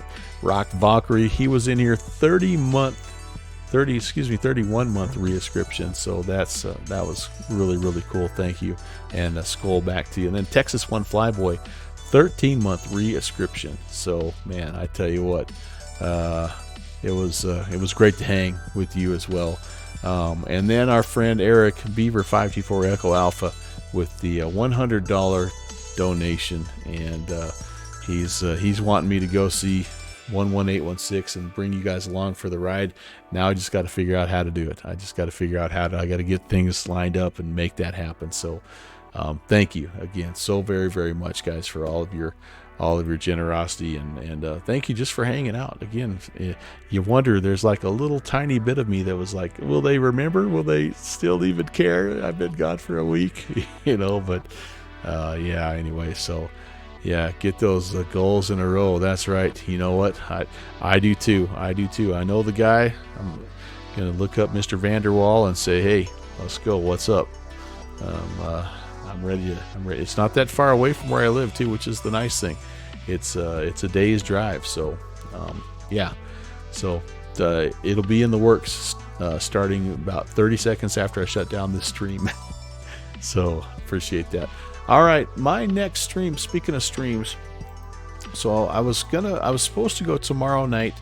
I was actually hosting a virtual USA Flying Club event called Olympic Peninsula, and I had something come up, and cannot reschedule, can't avoid it. So I'm postponing that. I'm going to reschedule that at some point in time. So I don't know if I'll be back on this week until Saturday. Saturday we do our little international stream in the morning. I don't have a route picked out yet, but I'll be there. Hopefully Rob Valkyrie will be able to join me as always, and we're going to try to go find some ATC overseas and do some flying. That's our morning time. That's our 1400 Zulu time. So that's looking like it might be my next scheduled stream is Saturday. So nothing tomorrow, but something Saturday. If I get my ducks in a row, I might try to do something Friday night also. We shall see. But that would be Friday, Saturday, Monday, and that's like, I don't know. We'll have to see. But Saturday for sure is the next one that's on the schedule. So yeah, I'll threaten him with this. Yeah, I'm gonna have 20 flight simmers at your door, buddy, if you don't let me in. No, I think it's yeah. If I can't schmooze my way into a South Dakota farmhouse, then I've lost my touch. So, and I'm not even coming after the farmer's daughter now, so it should be a piece of cake, right? I just want to see your airplane, dude. Yeah. All right. Let's do this. I'm not going to do a replay because after 3 hours of flying, it crashes X-plane. So I'm going to send you right over to our friend Dave 757 Spy, another longtime supporter of the channel. He is doing some work in Europe right now in the A320, which is what we're going to be doing. So if you can stay for a little bit, that'd be great. Go over and say hi, and I'll get with you guys again if I do something Friday. Otherwise, I'll see you Saturday. Thanks again so much. Great to be back. I will share more stories about the FS Expo here in future streams, and can't wait to fly with you guys again. So take care, all of you. See you later. Love you. Bye.